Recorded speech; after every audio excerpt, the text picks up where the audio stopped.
Whole sports all plays. Yeah. Whole sports all plays. Whole sports all plays. 365, we making a plays. You talking the game, get you to the days. We're out in the court, the dime in the lane. Variety topics, living the same. All presentation, sports information. In the airways, taking the nation. All sport, all plays, they working your faces. Grace at the field, so tie the laces. Whole sports all plays. Whole sports all plays. Whole sports all plays. Whole sports all plays. 365, we making a plays. You talking the game, get you to the days. We're out in the court, the dime in the lane. Variety topics, living the same. All presentation, sports information. In the airways, taking the nation. All sport, all plays, they working your faces. Grace at the field, so tie the laces. Whole sports all plays. Whole sports all plays.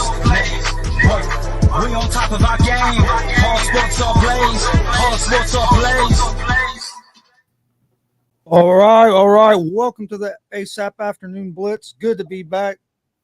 Been down for about a week, but it's nice to be back. Joined by Greg. Also joined by Deontay today. We got a lot to talk about. NBA Eastern and Western Conference Finals are going strong. Looks like the Western Conference Finals aren't going to be much of a challenge the way it's looking so far. Eastern Conference Finals, them games have been kind of crazy because it's like one team will blow the other team out, and the other team will come back and blow the other team out. And so, I mean, they ain't like none of the games have been real closely contested like a whole game, and they keep going in spurts. But speaking of we'll start right there with the playoffs, and we'll jump into Nick Saban comments and stuff like that as well. I got also wanted to talk a little bit about Tiger Woods. I don't know if you guys watched any of him this weekend trying to make it through that major, but it's kind of sad to see. But anyway, first off, over the weekend we had Friday night was you had Boston. Well, let's start with the Warriors last night, and we'll kind of tie into Boston together since we're going to be talking about that tonight. You had Warriors and Mavs last night, game 3. Warriors won again. Kind of pulled away there toward the end. Kind of pulled away in the fourth quarter last night. I just don't, in my opinion, I said it 3 or 4 days ago that I didn't think Dallas was going to win a game after that. I think it was game 1 where they had that led most of the game and ended up losing. Yeah, it was game 2. Game 2. There was about 20. Game 2. They was up by 19. Yeah, by 19. When you can't against a team like the Warriors, you can't be up like that and lose that game, especially with the Mavs. They don't have the firepower to keep up with the Warriors. In my opinion, I think the Warriors are going to win it all. The only thing I've really seen with the Warriors is turnovers. When they don't turn the ball over, they look tougher than hell to beat. But then they'll get in them turnovers, and that's when they get themselves in trouble. I just don't think Dallas has enough pieces yet. Still think they need a piece or two to add with Luka, and then they're going to be tough because Luka's been playing his ass off. He just don't have enough help. Let's start with Greg. What do you think about it, Greg? Yeah, game 2 was Dallas's chance to get back in the series. Once they let that go, you pretty much knew Golden State was gonna make sure to keep the foot on their throat, and that's what they did last night. What's up, Freddie? What's going on? Like to have Freddie on here. Yeah. But yeah, you can see Golden State is just a better team than what Dallas has. Luka is doing everything that he can. He had 40, but it's his teammates that are, again, they're not showing up. So during the offseason, Mark Cuban has to get some help in for Luka. Because as you can see, he was good enough to get them all the way to the conference finals, a place nobody thought Dallas was going to be at. So I don't want people to forget how incredible this run has been for Luka. It's one of the best runs I've seen since Bron took that first Cleveland team to the final. But the only reason why I said this one was a little bit better was because of the competition level that Luka had to, play. But It's over for Dallas. It'll be over on Tuesday, and but for them to go moving forward, they need to get they need to get another scorer in there for Luka, and if they can do that, then they'll be up there with the Golden States and the Memphises for years to come. Yeah, I agree. How long do you think? Oh, Rob is going to join us too. How long do you think that Luka's going to give Dallas to try to get him the right help before he wants to move on? I know nowadays you see a lot of these superstars. They don't get real patient. They look to move on to another team where they think they're going to have that chance to get that championship. Yeah, after about a couple years, if they don't bring nobody else in, he's gonna start. He's gonna start wanting to join somebody else's team. Yeah. What's your thoughts on it, Deontay? So how I loved how the game was at first. So honestly, I think how they should have played the game. Dallas, they have the right game plan the past two games. It's the fact that Golden State, they're just deeper. They're a better team. Their system is better. Because, for example, like honestly, I'll say it on the run. I really think if Ja never got hurt and Dylan Brooks never would have got suspended that one game, Memphis could have easily took that series to 7 and possibly won at Memphis due to the fact that the Warriors have a weakness. And why I understand, Chris, that you think Warriors win it all, but that's why I say the Warriors cannot beat either team in the East. Whoever wins out of that team in the East, I think is going to win the finals. And that's because attack the basket. When the Mavericks got aggressive, they stayed in the game because they was aggressive on the basket and they took twos rather than threes. And they stayed in the game the whole time. That's how they lost. And then they get a cold funk and they start shooting threes. Like, for example, Max Kleber was 0 for 5. Reggie Bullock was 0 for 10. Mm-hmm. And Powell only had like 4 to 6 points.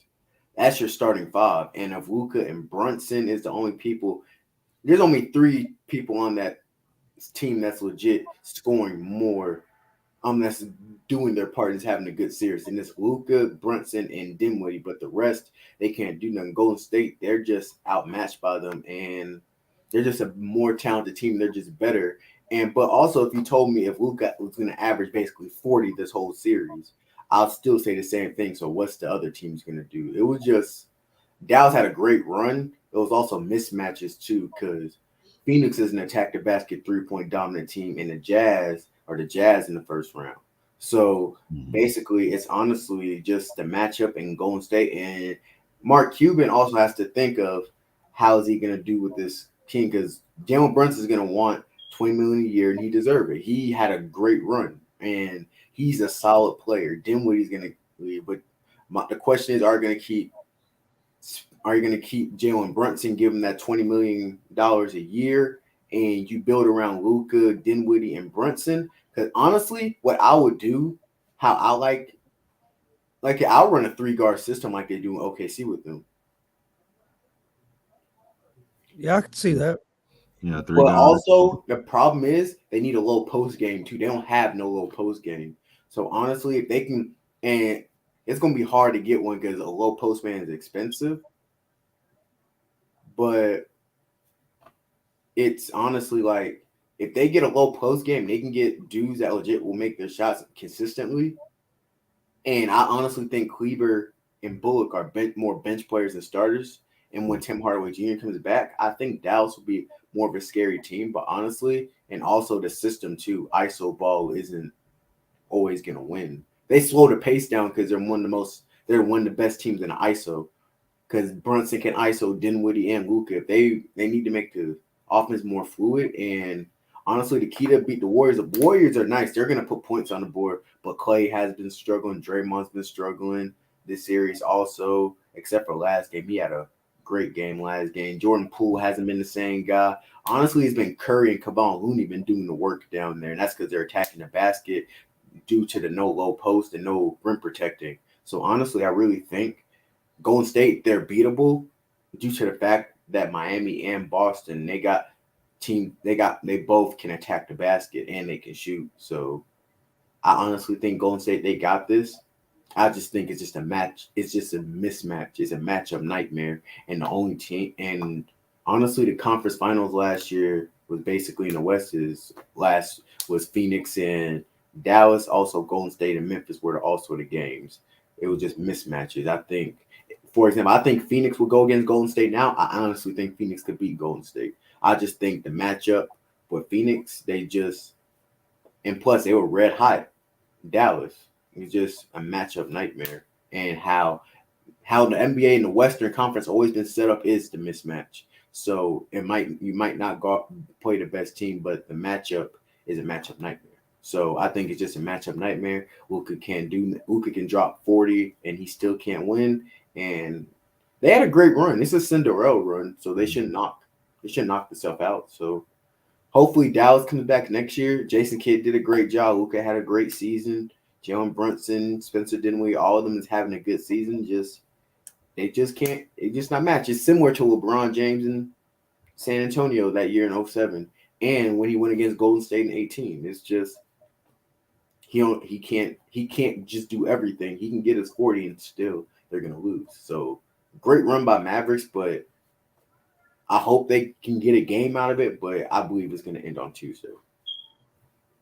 Yeah, it's been a great run by the Mavericks, and I'm glad you brought up something because is Hardaway Jr. being out. That's a big player that they've been missing. Mm-hmm.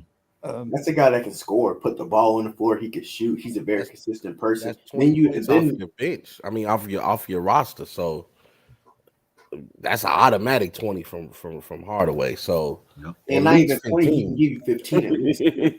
Right. We on the same page, Deontay. At least 15. At least 15, yeah. Rob came out nowhere, Joy did. I was just listening and biting my time because I heard what Deontay said. He was bringing up some great, awesome points. But also, I think what he doesn't realize is one of the strengths that the Warriors have is that they make you play the way they play. So you start seeing them rain all these threes down, and all of a sudden you think you're the Warriors. And what we've seen from Boston in this first half is Boston gets in trouble shooting that three ball. And I don't think if Miami or Boston goes on these scoring droughts that they tend to go on, you can afford to do that against the Warriors because they can go up 19 in 5 minutes. But Rob, not even that long. You know what I'm saying? Like these dudes hit consecutive threes and they're going like they're up. And not to mention that the Warriors this series against Dallas has been taking it into the hole. They're not just relying on that three ball. When they stop hitting that three ball, Steph Curry takes you off the dribble. Jordan Poole starts to take you off the dribble, which has been more of his strong suit this series. Like we've been thinking that Jordan Poole was the third Splash Brothers. Honestly, I think he probably has the best lane penetration on the Warriors team. Is it hard? Is it to say now that Jordan Poole is better than Klay Thompson? No, you'd rather keep. I also think that too. I think people. No, I wouldn't say that because Klay Thompson, even though his defense hasn't been the same, he's still out there defending. Yeah, they still attack Jordan Poole and Curry. Yeah, So I think, and I mean, what a lot of people have been going unnoticed is, man, we got to give a shout out to Wiggins because we crucified that man. Andrew Wiggins. We thought he was a bust. I know I was one of the people. I will admit. I saw him in Minnesota, then I saw what Jimmy Butler came in and did. And Rob, you're first overall pick, and now you're a fourth option. That's still bust worthy. No, if you win the ring, you kind of right the ship. Yeah, you win it. And he's going to be a main contributor to that ring because but Rob, the Warriors aren't going nowhere. When he was the focal point of the offense, they could barely win 30 games. But he's not meant to be the number one player. That's not his fault that scouts got it wrong. He was overdrafted. That's not his fault that scouts got it wrong, but he has played consistently enough to stay in the NBA. In college too, though. First time all and your point. First time All-Star. First time All-Star by playing in your right role. He's a better Harrison Barnes. I'll say he's a better version of Harrison Barnes. Yeah, he's a better Harrison Barnes. He's a better version of Harrison Barnes on the Warriors. But also, we gotta give a shout out, honestly, to Kevon Looney. Kevon Looney's been hooping this playoffs. Kevon Looney is killing them. He's been stop him. He's been the big difference, especially because Golden State hasn't played. They haven't played a great game yet. No, they have not. That bench is going to work. because Kevon Looney, Otto Porter, Jordan Poole, them dudes are putting work when they get Even like when Kuminga, when Curry he and comes in. Draymond's off the floor, they still make runs. Even Kuminga when he comes in, Yeah. and this has been that's been the underrated part about the Warriors. But they getting back to that old school. They got a ways great to split their development. numbers. Like development. Them and Boston, Miami are 2-3 best teams when it comes down to developing their players. But Rob, also when you say well, Golden State, I understand they make you play your basketball, and the Heat and the Celtics, they will get cold and runs. But also, do you think they are defensively have you think anybody in the West could defensively better than Miami and Boston was in these playoffs?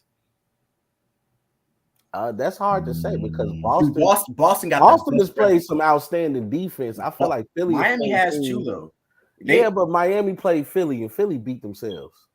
But one thing I like about Miami, they can switch all 5 positions though. Bam can guard. You got everybody Warriors. switching all 5 positions. Miami, you talking about Golden State goes deep. Miami can go 1 to 12 deep also because you still got Strus, you still got Cope.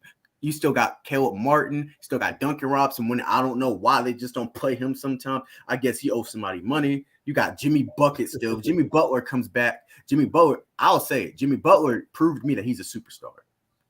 And we disrespect Jimmy Butler. Jimmy Butler's a superstar. Yeah, he stepped up. You still got PJ Tucker. You got Kyle Lowry. He came back. Victor Oladipo's coming back to his own self. He could play defensively like that. And then Boston, we ain't got to say nothing about Boston. Boston got a 2-headed monster with Brown and Tatum. You got Marcus Smart, the defensive anchor. If Rob Williams come back, they would be straight. You got Al Horford, you got Feast, you got Pritchard, you got Grant Williams. Like they go deep too. Boston scares me more than Miami. Yeah, Boston. Because Warriors Boston haven't played nobody though. I love Memphis and I love Dallas and I love Joker in Denver. But Golden State hasn't played. Memphis don't have any experience. If Memphis had a little bit more experience, they probably could have did better that series. And the other team is just a talent overmatch. Boston and Miami are equally as talented and I think Spoelstra's a better coach than Kerr. I'll say that. How adjustments and Udoka is. I picked him as my coach of the year because he was a rookie, and so I'm about to say, but we're not gonna go that far and say Udoka was better than Kerr. No, I'm not gonna say. I don't think Udoka is better than Kerr. I think Spoelstra's better. I don't think Spoelstra's better than Kerr. When Clay and Draymond, they're kind of the same. No, that was mentioned this morning on the morning show about Spoelstra and I'm riding with Kerr.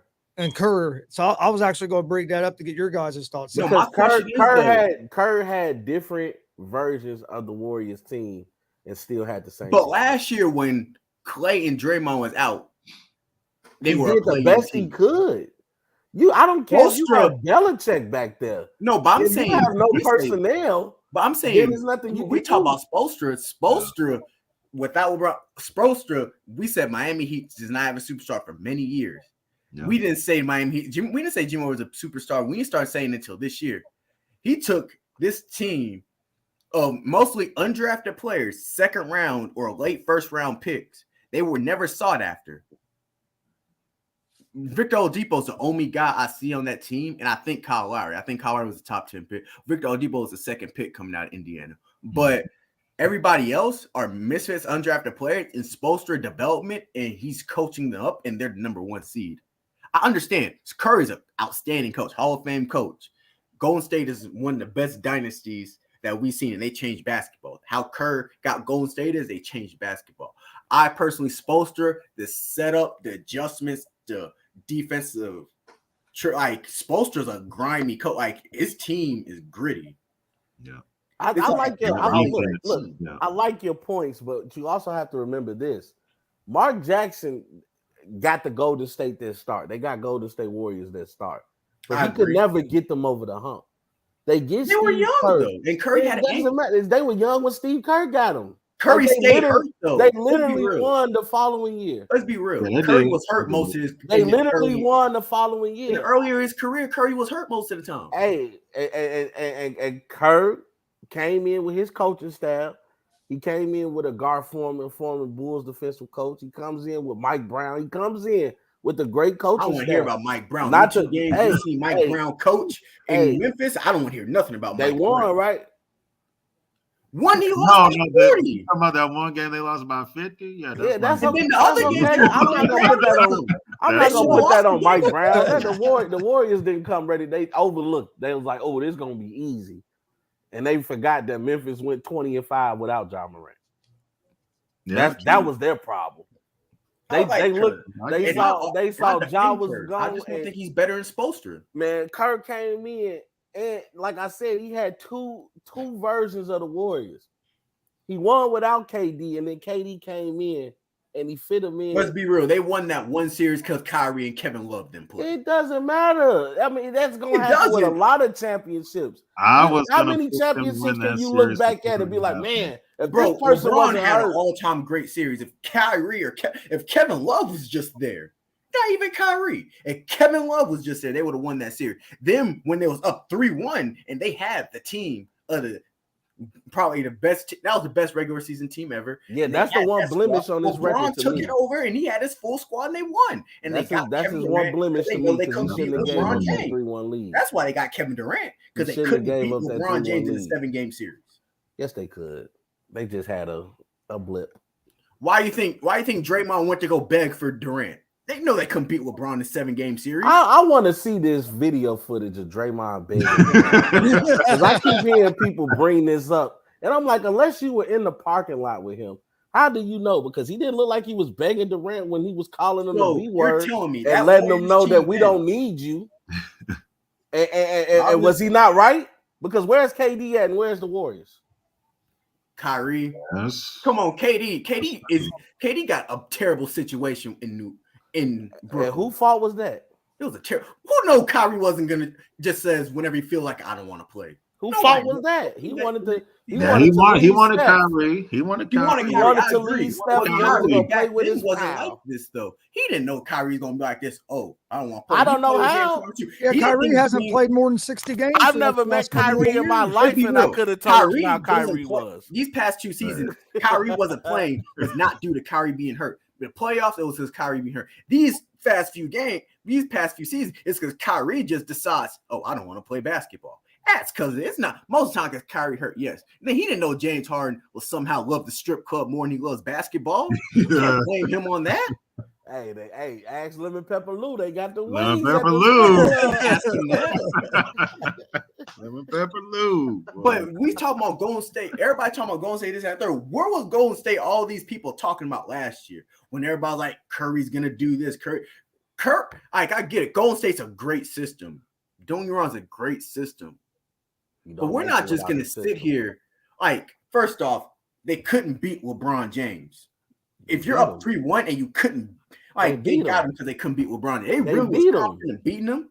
They beat him. Well, they was gonna be if the league would have just If minded they their was business and healthy. let Draymond play the game 5, they would have won the series. Remember, he got suspended that game 5, and that. And then when he came back, LeBron dropped another 40 piece on his. Well, they took the momentum. Yeah, they took the momentum. It's a game of momentum. Injury Just letting it go. But Rob, on your defense, when Kyrie got hurt, the finals game 1 against them, did that take out the momentum? It did. Yeah, it changed. It changed. It did. Yeah. It don't matter with the. So when I LeBron just got matter fully that- healthy, LeBron got his fully healthy squad, and when Kerr and the Warriors had their fully healthy squad, you will still took that Warriors team over LeBron. Not without KD. If you talking about that team, Yeah, I'm taking them. Yeah, they yeah. barely could beat Durant and Westbrook. I'm taking them. Yeah. Golden State, yeah. They barely beat Durant and Did you- Westbrook. Well, in that first final, Did you see the momentum of that they were on, man? Like they had just beat the Oklahoma City Thunder. They just 7 came back games. from a 3-1. I'm a Thunder fan. 3-1, That yeah. crushed You know my what I heart. mean? So like to me, they were riding momentum. They came out hot against Oh, Cleveland. LeBron went through And the they whole just- East. They just they fizzled out. LeBron went through the whole East. What does that The mean? Eastern Conference was garbage at that. That was right. It was LeBron the versus. Eastern Conference was garbage. Come on, that was LeBron went through the whole East. that was the reason everybody in the East took a deep breath when he left. They was like, Lord Jesus, finally one of us can make it. Well, the LeBron ran the East, bro. Indiana Pacers was giving the Cavs the most trouble back then. Yeah. They was giving the Miami Heat the problems. Yeah, when he was with Miami, yeah. Yeah, Miami, they was giving Miami. Yeah, Miami, I meant. That was the only. I thought that team was gonna beat them. And everywhere LeBron went, he went to the Eastern Conference Finals. I don't care where he went. He could. He ruled the East for like 10 to 12 years. He ran the East, bro. It got to the point it would be like, okay, so who LeBron going against this year in the finals? Hey, I ain't gonna lie, that was I love LeBron. I got tired of seeing him in the finals. I was like, Lord, anybody in the East? They be like, oh, Cleveland going against the Raptors. Well, guess I'm watching the Golden State and Cavaliers series again. He made people panic so much. That's why Derrick Rose got hurt. Tom Thibodeau ran that man under the ground trying to beat LeBron. The Raptors got rid of their best player in their franchise. They said, I'm done with LeBron. Well, Kawhi just happened to come at the right time. He was like, don't mind if I do. Yeah. He said, don't mind if I do. LeBron out there with the Lakers. Giannis is in that thing like, I can develop now. It's just, look, I'm going to tell you this. Both teams in the East are strong. I picked the Warriors at the beginning of the year. I just think you can't overlook that because if you look at that Memphis team, even without Ja, was very tough. I think they could have beat a lot of teams. Though. Yeah, but they could have beat a lot of teams in the West with just film. I think next year they'll be better than they were this year. Oh, they had to go to the woodshed. That's what I mentioned before. See, this every young team has to have a loss. Every great team has to have a. When you used to get whooped by your mom, remember your mom used to whoop you and it helped you remember that ass whooping will help you remember what not to do, and that's what happened with the Memphis Grizzlies. That was a trip to the woodshed. That was a learning lesson. They did it because I love you. You know what I'm saying? And I agree. Right. All young teams have to. I think all young players or great players have to have growing pains. Yeah. Like Luka Doncic, this is going to be his growing pain. The conference finals losing like this. All great players. The Memphis Grizzlies, that Warrior series is going to be their growing pain. Every young team. I don't think no young team was just. I love Memphis. I loved how they play. I think they were the most fun team to watch this year. But I knew they wasn't going to beat the Suns or the Warriors due to the fact that they didn't have no experience. All right.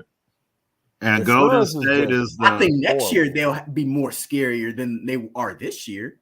But due to the fact they're going to have experience, and they're going to be like, oh, I've seen this before. And I think John Morant's going to take it to a different level. And I think Desmond Baines next year is going to. I think Desmond Baines. I'm a predictor. I love Ja, but I think Desmond Baines is going to be the most important person on that team next year. But yeah, I think it's just growing pains, and that's like with Mavericks. It's not even growing pains. Mavericks and Golden State from top to bottom just better. Nobody on that team can start on Golden State besides Luka Doncic. It's just that. It's just that honest. It's just a talent overlap. That's why I think the Miami Heats and Boston Celtics is the only team that could beat Golden State right now. They could beat Golden State due to the fact it's not such a talent match or a coaching match. It's literally they can play with them. Yes, Miami. It's going to come down to scoring. Yeah, I agree. Tatum and Brown can do it, and I think they don't score. They don't score consistently enough for me. But you think you see how it's either been one or the other when it comes to them. No, I haven't seen a game when they both got off at the same time. And not to mention, Jaylen Brown to me is very inconsistent. Tatum's inconsistent too, though. Yeah, but Jaylen, I trust Tatum more than I trust Jaylen. I like Jaylen Brown, though. But honestly, Golden State don't have nobody to defend them to. Draymond. What you mean? Besides Draymond, they don't have. They got Clay and Andrew. Yeah, they got Clay. All right, I keep forgetting about Wiggins. I'm sorry, I keep forgetting about Lord Jesus. You see what he's doing against Luka, and I understand. I understand he's not slowing Luka down, ladies and gentlemen, for people that's been watching. Luka's earning every point he has. He's making him work, and that's all you can ask for. You cannot stop a great Luka's going to get his 30. Yeah, he's just making him earn every point he get. You can't do it. But my thing is, though, it's like saying you're going to stop Pat Mahomes. You can't stop Pat. But you gotta make them work. Watch this year, Rob. Watch this year. Gotta make them work this year. Watch this year. You gotta make them work. We ain't gonna stop them, but we winning. Well, who your team, Deontay? I'm a diehard Chargers fan. Oh, okay. Oh, Cowboys and AFC. There you go. That Cowboys and AFC. Cowboys and the Hey, that AFC West is tough, but that's a conversation for a different day. I think that just became the strongest conference in football. Oh yeah, I mean, division in football, man. I'm telling you, man, that AFC West, man, that's tough. So y'all got the Warriors winning the whole thing, though. I got the Warriors winning the whole thing. Yeah. I honestly, I said this from the beginning of the year. I think this is the year like Steph gets his Finals MVP. I feel like he was wrong the first year. It shouldn't have been Iguodala. It should have been Steph. Think he was snubbed too. If you look at the numbers, it should have been Steph. But come on, Rob. Back then, it was whoever was guarding LeBron, and they won. They just It's like I just said with Luka. It's like you stop. Iguodala slowed down LeBron, who just averaged almost a triple-double in the finals. That's what I didn't understand. I'm like, damn, Steph is keeping them in the game. I ain't going. I saw Iguodala win MVP. I was like, LeBron led the whole finals in points, rebounds. He almost led in every category. Like statistically speaking, the man he was the Cleveland Cavaliers. And the argument for giving Iguodala the award was that he slowed LeBron down. I'm like, you slowed down somebody that averaged a 30-point triple-double. Yeah, instead of him getting 50, he got 33. But he said responsible for 80 points. He was responsible for 60. I think Steph should have won the final, the second one over that KD? they played Cleveland. Yes. If you look at that game, if you look at that series, Steph had a better game 1, 2, and 4. KD only had a better game 3, and that's when he went. Most overrated. No, he's not. He's not the most over. Now, Damian, I think I can go with some names who I think is overrated. But definitely not Klay Thompson. Yeah, Klay Thompson's not overrated. But if you want, I can give you 5 people off the top of my head right now overrated. Who you got? Who's that? Devin Booker won. You better start with James Harden. Yeah, better have him on there. James Harden. I think we all came to the point. James Harden not overrated, underrated. I think we all just got used to it. Man, I've been calling that man overrated. Bro. Everybody was going crazy over him. Game 6. Y'all think a James Harden led team's gonna win? Overrated. James Harden's gonna get 10 points. We know. Oh, you said Devin Booker though. Now you know what? I came out and I apologized to the man during the regular season because I said he wasn't a superstar, but then he kind of proved what I was saying in the playoffs. He kind of proved what I was saying. Player in the NBA. I was telling people he's not like a great one-on-one player, but he tries to go one-on-one so much. Yeah. But I'm like, he doesn't have an arsenal of moves that can get him that separation he needs. I think Devin Booker's the most overrated player in NBA. I also think Zach LaVine's overrated. Hey, you watch your mouth now. You watch your mouth. Zach LaVine's overrated. On a terrible team, he's nice. But on a good team, no. Who else? But yeah, Devin Booker's big. Man. Everybody talk about how nice he is, but then I'll be telling them I love Chris Paul, and I think Chris Paul is a great leader. But before Chris Paul, the Suns was one of the worst teams in basketball. That's what I kept telling people. Deontay, where have you been all my life? Suns were awful. Well, why you wasn't in none of these debates with me, bro? Because I swear I got beat up. I was like, they say, what? You said what? Next time you talk about Devin Booker, Rob, I'll be on your side, bro. I said, hold on. Do y'all forget that they went into the bubble and they won every game in the bubble, but they still wasn't in the playoffs? And that was a Devin Booker-led team. I said literally the following year they had excuses. They go to the finals. He was on the rise. I said, come on, bro. No, they say on the bubble he was on the rise. I said, bro, he still suck. The Suns suck. People put too much weight on the stuff that happened in the bubble. That's not the same. It wasn't the same. Bro, TJ Warren It's not the same when you have TJ Warren went for 50. When you have 20,000 fans in the building going crazy, and you're playing in basically a scrimmage game almost in the bubble. Oh, Karl Anthony Towns in my top 5 too. Oh yeah, he's trash. I mean, look, Warren for the Pacers looked like a damn MVP and all-star in the bubble. Warren looked like a first-team All-NBA player. Warren will never go for 50 again in his life. I'm like, I ain't never seen him like this. Not even North Carolina State. He ain't been able to stay healthy since. But yeah, it's Booker. He gave Harden, his all. He put his all into that 50. Booker, Harden. And then see, this to me is crazy. CP3 is overrated. He's not overrated. You don't watch basketball. He's not overrated. You say he hasn't had the playoff success. He's 37. But you say he's overrated. I will say CP3 is not clutch if we want to start having that Well, conversation. I can't argue with that. But he's not overrated, Damien. He's How just you not overrated clutch. if every team you went to, they won. Yeah, they won. Yeah. So They're literally a player.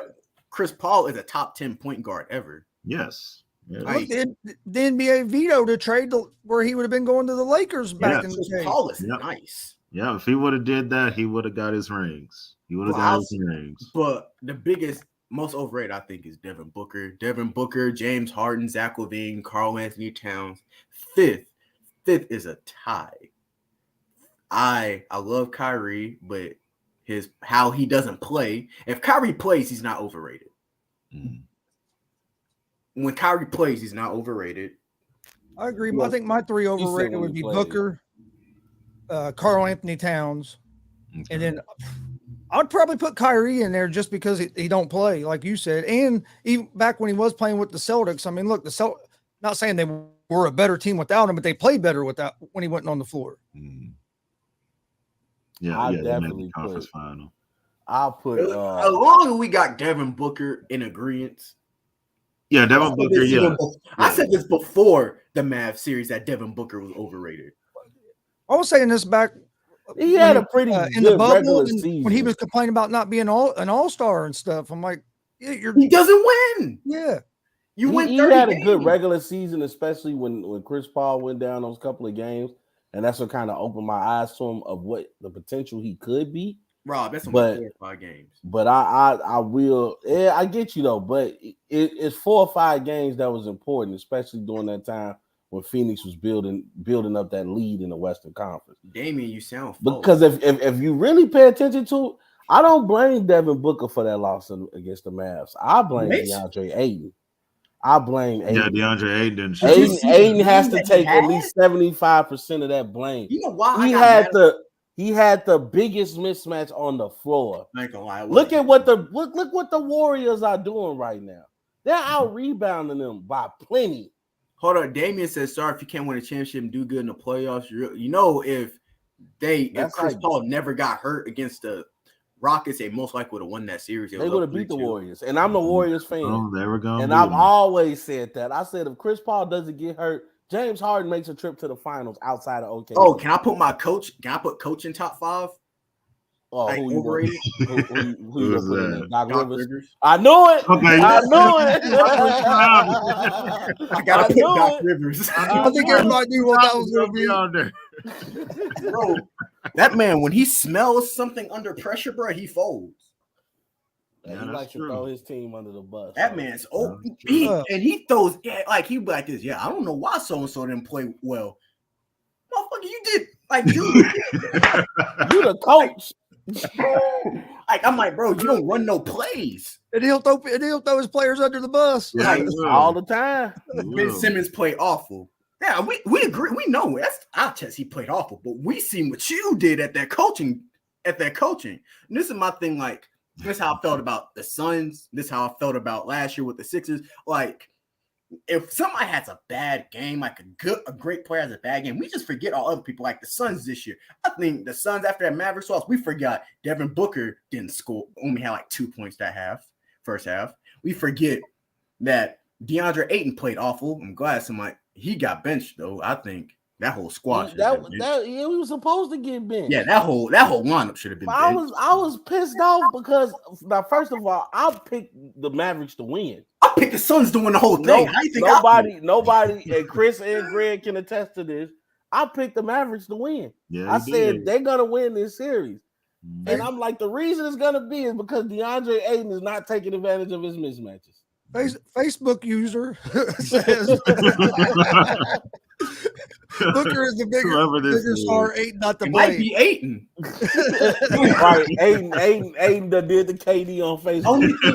Only thing about Ayton that I can understand is I understand y'all because that man wants his money. I ain't gonna lie. He didn't get that extension last year. He's showing getting it now because last year he was the reason they lost Game 6 because Giannis just decided babied him. I'm gonna attack Ayton, and it happened the same way. That's same way. Luka said, "I'm gonna attack Ayton. I want Ayton on the pick and roll. I want Aiden down low in the post. On Like, the when you real, let a forward Aiden's post you defense, up in as a Aiden's center, defense, Luka been attacking everybody. I don't care. Andrew Wiggins has put up more resistance than Aiden did. Wiggins always been a nice defender.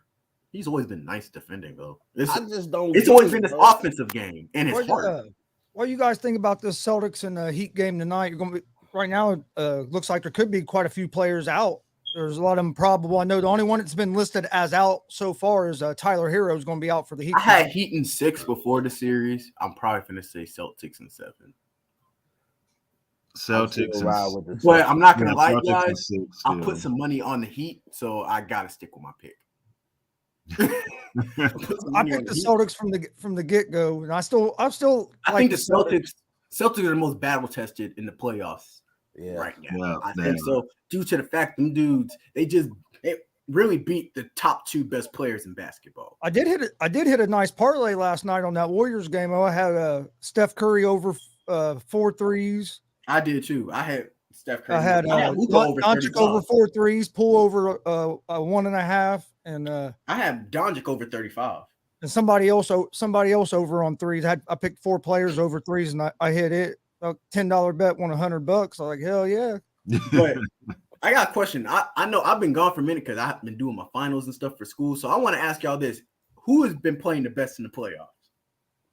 To me, I think Jimmy Butler's played the best in the playoffs. Nah, to me, it's been Luka. Yeah, it's been Luka. I'm going with Luka. I say Jimmy Butler due to the fact that he rode. Jimmy Butler averaged like 21 per game. Everything went up like 5 or 6 points. Like Jimmy Butler's taken off, and it's been the Jimmy Butler show. I'll say either Jimmy. I'll put Luka, but I think Jason Tatum had a better run in the playoffs than Luka. You know Jason what? Tatum. I say because Jason Tatum hasn't been consistent. I would say this has been the most consistent that we've ever seen Jimmy. Yeah, I agree. Wow. Jimmy This Butler is the was most consistent. Like Jimmy has been like back-to-back games. I think Jimmy Butler's a superstar. Now I used to knock. I'm like Jimmy Butler. It's either him or Paul George. They're neck and neck. Who's better? And I always have Paul George. I might have to put Jimmy Butler over Paul George. Yeah, due to the fact when the going gets tough. Hat, though. You know who's gonna win. We're doing it. My question is y'all not gonna be able to keep Jordan Poole, Klay Thompson, Draymond, and Curry. One of them gotta go. But the Warriors been known to make some sacrifices to keep players. That boy Jordan Poole, he look like that guy that's waiting to get that he check. has he been playing, but I mean, whatever money he get, he deserve it. Yeah. That's what I'm saying. Are y'all gonna pay him? Yeah, they're gonna pay him. They're gonna find a way to pay him. And you already got Steph locked in. Klay, I know Steph and Draymond not going nowhere. It's between Klay and Jordan. Klay ain't going. I think y'all Klay don't want to go nowhere. I pick out of them. I think Klay, he good. Like he don't want to go nowhere. I wouldn't mind seeing Jordan Poole in Milwaukee's Buck jersey. I wouldn't mind seeing Jordan Poole in a Bulls jersey. No, I wouldn't mind seeing Jordan Poole. I wouldn't mind seeing Jordan Poole in Milwaukee. You know Jordan Poole's from Milwaukee. Hey, and Chicago close to Milwaukee. Come on, man. Who doesn't want to play with Giannis, bro? You know he's getting double. You know he's open. Hey, if Giannis, I don't know though, because then unless you're gonna try to move Chris Middleton to the 3.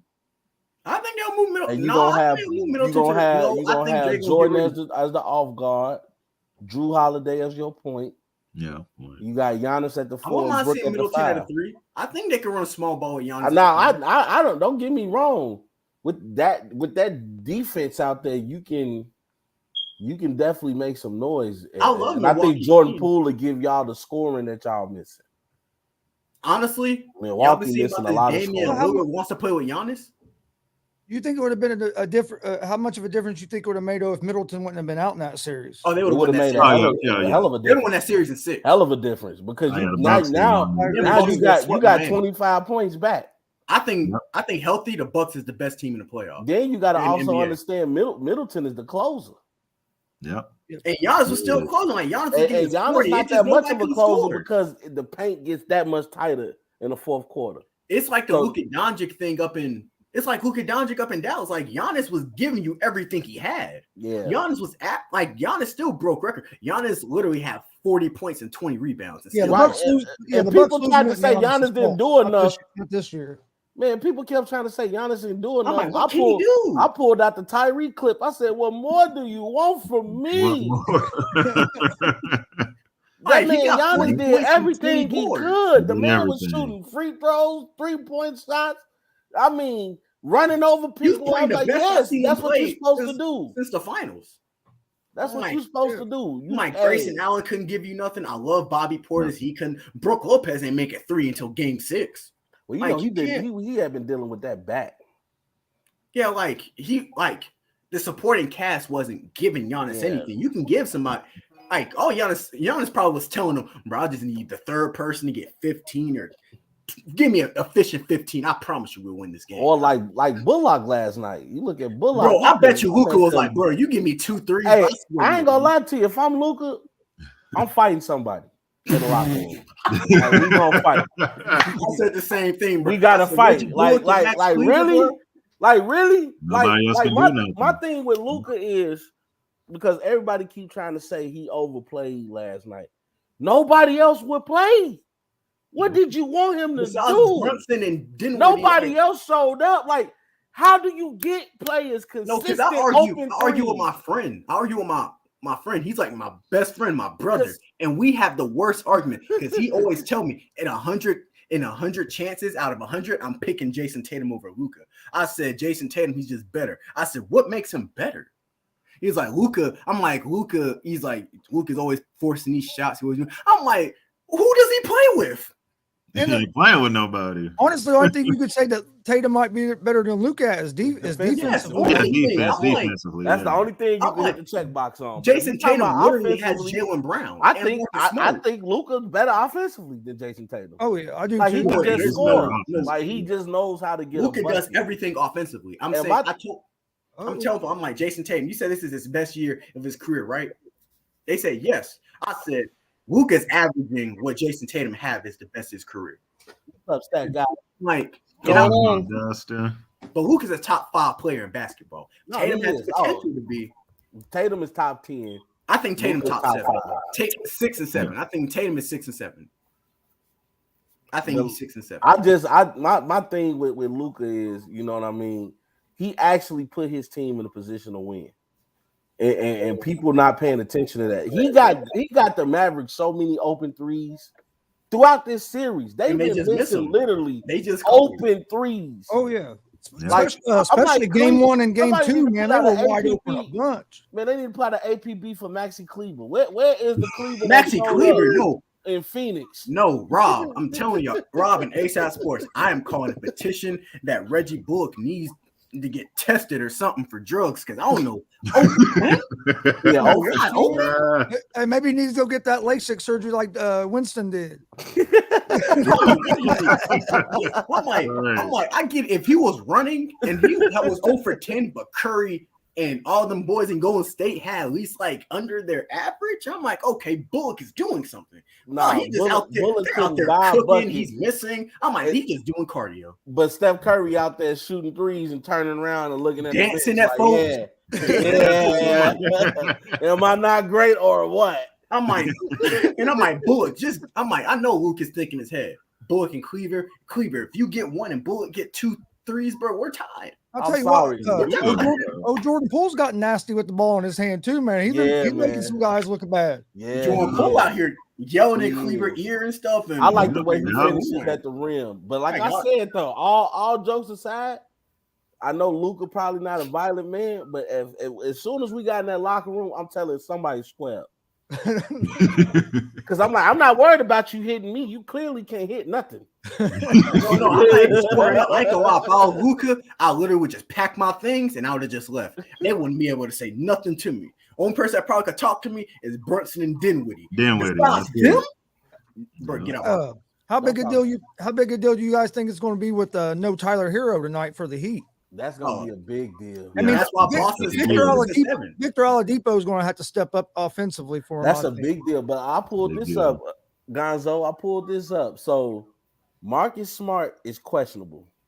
Jason Tatum is probable. He's the only probable one on the list. His shoulder. You got Robert Williams, Jimmy Butler, Tyler Hero, who's out, Kyle Lowry, Max Strus, PJ Tucker, and Jay Vincent. Everybody is questionable tonight. So now it's going to come down to who's healthier. And this is and these is one of the teams you think gonna beat the Warriors that's about to rest. Because the Warriors about to get some rest, waiting on this series to be over with. Yeah, and by that time, Gary Payton to be back. Sometimes rest mess. You giving Otto Porter a chance to rest. Andre Iguodala might be back. That boy been hooping though. Otto Porter, I can't even lie. Hey, look, Iggy might be back. So now you looking from the Warriors standpoint of we getting healthier while you said everybody else. Then you brought Iggy up. He hasn't played this whole playoffs, Rob. It don't matter. That's still Iggy. Getting Peyton back will help him a lot too. Yeah. Again, and now that answers your question, Deontay. Take what you asked. Who can stick Jaylen Brown and Jason Tatum? Yeah, Peyton can defend. He's a great defender. He's a good defender. I ain't gonna lie. And or you put him on Marcus Smart. And my guy Marcus Smart been hooping, bro. Hey, he been hooping. Hey, Curry's gonna earn every single point he get next. Oh man, let me tell you something. The thing that makes Steph Curry so scary is he's not gonna play you one-on-one. He can play off the ball. He's gonna run Marcus Smart to death. Marcus Smart, I hope you drink your Gatorade that season. Honestly, Curry and Poole's only dudes that can play one-on-one.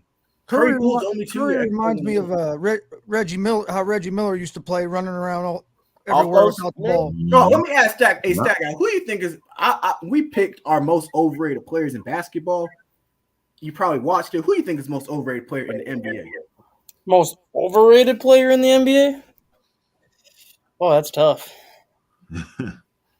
I always say Giannis just because I think he's a one-trick pony, but he's improved his game a little bit. Just because if you make Giannis be a jump shot shooter, he's not nearly what he is when he drives. No, but that guy, they've been trying to do that for many years with that man, and they can't. Because all he does is drive because of how athletic he is. That's why I can't really call him a one-trick pony, even though he pretty much is. Because if you look at what he did against Boston, though, what did he shoot from the field? Shot 43% from the field. What did he shoot shooting jump shots? 28%. I agree. That's why. Like if you want to guard Giannis, you need somebody that can match up with his physicality. Yeah. And that's exactly what Al Horford was doing. And when Al Horford was matching his physicality, he turned Giannis into a jump shot shooter, and that's when Milwaukee started to go down. Giannis pissed off Grant Williams too. Hey, Grant Williams. And that's when Giannis started, and that's when the Bucks started to go downhill. Is when they turned Giannis into a jump shot shooter. Yep. Yeah. Also, you're taking him out of his game. I think that Middleton would have helped too, though. Yeah, Middleton would have helped. That's why I do say Giannis is a lot. I'm not going to say Giannis is the most overrated player, but I think he's more overrated than people say. Just because if you can take the driving away from him, he's an average player at best because he doesn't have a consistent jump. You don't think he's the best player in basketball? Hell no. He's a Finals MVP. You know this past stretch. I'm gonna tell you his stretch. It's a 5-year stretch, back-to-back MVP. I still don't think he's the best player in basketball. Defensive Player of the Year, and he's an All NBA player every year. I don't think he's the best player in basketball. I think Golden State Warriors didn't choke Game 3 Damon Hernandez. We already saw that. Yeah, I think Jokic is the best player in basketball right now, and we've seen it the past 2 years. Jokic.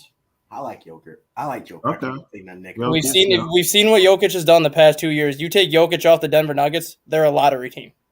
They're not even sniffing the playoffs. They're not even coming close to making the playoffs without Jokic. But you think the Bucks are not a play-in team without Giannis? Bucks make the playoffs without Giannis because they still have more pieces around that can do stuff. Jokic was literally Denver's only piece this year, and he single-handedly carried them into the playoffs. But the reason I don't think Giannis – I get the one-trick pony. I think Giannis. I think Giannis is number one. I think Giannis is one, and the reason I say that because one is accolades, and two he develops every year. Like he gets better and better every year. That's why I put Giannis. My most overrated player. We all know this. I think Devin Booker's the most overrated player in basketball. Due to the fact, without Chris Paul, what have we seen Devin Booker actually do? Yeah, we see him drop 70. I mean, he carried them in the bubble. Yeah, that's it. He carried them into the bubble and took them from basically one of the worst teams to almost into the playoffs in the bubble. Rob, when we say he Yeah, won 9 straight games, he won almost every game in the bubble and still didn't make the playoffs. Like Devin Book, he's nice. I ain't gonna lie, I ain't saying he's nice, but how people talk about him like he's a superstar, he's Kobe-esque. Like, he's not that. Everyone should know who my most overrated player is. James Harden. Oh yeah, Oh, man, definitely. Yeah, James Harden definitely over. We at the point now in our life that we just understand James Harden's gonna do James Harden things. James Harden and Russell Westbrook to me are the two most overrated players. Yep. Russell Westbrook gets the accolades he gets just because he's a walking triple double, but a walking triple double doesn't give you jack shit if you can't win. I think people would be willing to sacrifice the stats if Russell Westbrook actually played with a basketball IQ and knew how to win. Same thing with James Harden. Averaging 5 straight years of averaging 30-plus points per game is nice, but when your 30 points a game goes down to 20 points in the playoffs, you disappear when it matters the most. No, I honestly think with James Harden, though, I think he's overrated, but I honestly think he doesn't love basketball as much as he loves the stuff that comes with basketball. I think him making $200 million, he could be with every rapper. He'd be in a studio with Lil Baby, Meek Mill until like 4 or 5 in the morning, and then he goes to practice. He loves what comes with basketball. I think he loves the regular season. I don't think James Harden loves the playoffs because I don't think he likes facing the same team like 7 times in like a 2-week stretch. I think he likes just having that regular season where you play 82 games. You play all 29 teams. I just think he likes the sport. I think he likes it because I think he loves basketball because he's really good at it. I think he doesn't like basketball just because. I think he doesn't love the sport. I think that's why it is. You see that a lot in athletes. So once you start making that big money, your mentality can change. Yeah. Like I feel like Kyrie. I think Kyrie doesn't love the sport like he used to. Yeah. I think there's certain players like Giannis love the sport. Durant, Curry, LeBron. That's what separates the goods from the great. Joker, Luka, Embiid, like they love the sport. They love to win. You name them; those are all the top. Those are top 10 players in basketball. Jimmy Butler, all of them. Those are all top 10 players in basketball. Greg, who do you have as the best player right now in the NBA? Best player in the NBA. I got Deontay has Giannis. Stat guy said Joker. I gotta go with the Greek. I'm gonna say Giannis. He's gotten better. His free throws got better. This season, his jump shot got better. So, I would say Giannis as of today. Yeah. How about you, Rob? I have to agree with Greg. I'm going Giannis. I just feel like Giannis is just physically. He just physically imposes his will. He's definitely the most dominant player in basketball right now. But Giannis has shown me something you were saying earlier, Deontay, that a lot of people don't recognize is that he's gotten better every year. He's gotten better every year. If you say, Giannis, we need you to learn how to shoot jumpers. He starts to get a little 17-foot jumper. Say, Giannis, we need you to hit at least a couple more threes. He starts to expand his game. He's not afraid to take the shot, the threes. He's not afraid to take the three. And then you look at what he did in the finals the year that they won. The man would go 16 to 17 from the free throw line, saying I might not be a consistent free throw shooter, but I show up when you need me the most. Giannis gets the job done. The same thing as Giannis, they'll be the best player. That's why I got put. Like for example, Ben Simmons had what Giannis had. Ben Simmons will be the best player. Work ethic. Yeah, work ethic. Giannis just has a better motor than everybody. He doesn't stop going. His motor is Westbrook-esque. And not to mention, that cares about the sport, and you got a Westbrook type motor. It's kind of hard. Not to mention, also he plays on the defensive end. Like crazy. I mean, we're talking about a former defensive player of the year. So if you're saying right now, I need to start a franchise. I told you. I get one player. I'm going Giannis. Like, let's give me Giannis, and then we'll build everybody else around him. So Stat Guy just said Zach LaVine has informed the Bulls that he is 95% sure he is moving on from the Bulls. States tension between him and DeRozan as the issue, and basically giving them him or me ultimatum. Told you that man don't like to win. That man don't want to play with him. That man. Good riddance, LaVine. If that's how you feel, like I'd rather keep DeMar than keep Zach any day. You can get another LaVine. Unfortunately, I don't mean to say it like that, but you can. It's like they can go bring in Donovan Mitchell in place. Right, we can go. Oh my God, you bring in Donovan with my boy DeMar. Well, honestly, sources have been saying though Donovan will come to Atlanta or Miami. Miami and Atlanta his top options. I see him in Atlanta, him and the Trae Young combination. I think Trae Young gets a bad rep, but that's just me. I have Giannis as the best player, but I think Doncic is starting to make a case as being one of the best players. I think Doncic. I think arguably top. I think Doncic is top 3. I think Luka's only deficiency is defense. Yep. That's the only thing that makes me put Giannis in front of him. Is defense too, though. But I'm talking when you're talking about like what makes Luka deadly is the fact that he can make you pay on the other end. Like, okay, yeah, you might give me 30, but I can give you 40. You know what I'm saying? But the fact that he lacks so much defensively, like teams will literally say, pick and roll between Luka. That's what Chris Paul was doing. He pick and roll between Luka, give me Luka, put Luka on me. So it's hard for me to say you the best player in the league when people want to pick on you. The only reason why I give Joker the edge over Giannis is because if you look at the Denver Nuggets 82 games this year, I think Jokic played in 71 of them. The 71 games that Jokic played when he was on the court, Denver Nuggets were plus 1,400 when he was on the court. Yeah, he won the highest PR. He had the highest PR, I think, ever, or he's in the top. Yeah, like when he was on the floor, the team was plus 1,400. When he's off the floor, they're minus 2,100. That's because he's everything for that team. That's not a big difference right there. That's not a telling stat. I could have told you that. But I'm just saying, when Giannis is on the floor, the Bucks are like plus 700, and when he's off the floor, they're still plus 580. But so when he's off the floor, they still have a lot more weapons that contribute. But that guy, you gotta get with Joker though. When Jamal Murray and Michael Porter Jr. comes back, they're a conference. Right, that's what I'm saying. They're a championship contender themselves. Yeah, I agree there. That's why I said that's why I give Joker as the best player right now, just because he did more with less of a supporting cast the last 2 years. Because Porter Jr. wasn't healthy the last 2 years. Murray wasn't healthy this year. So I'm saying, like, over the last 2 years, I think Jokic has been the best player in the league because he's carried that team with less around him. But if we're doing that, we got to do Luka, too, because Luka been playing Luka too, worst amount of time. I think out of, like, at least Joker, his excuse is, hey, they're healthy. This is Luka legit healthy starting lineup besides Tim Hardaway Jr. Imagine Reggie Bullock on your starting 5, and that's one of your – and that's like one of your guys you got to rely on. We've seen that yesterday. Yeah.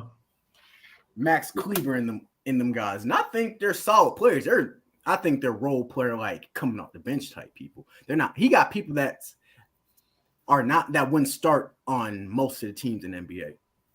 Besides Jalen Brunson and Dinwiddie, those two are and Tim Hardaway Jr. Those are the only 3 guys that could start.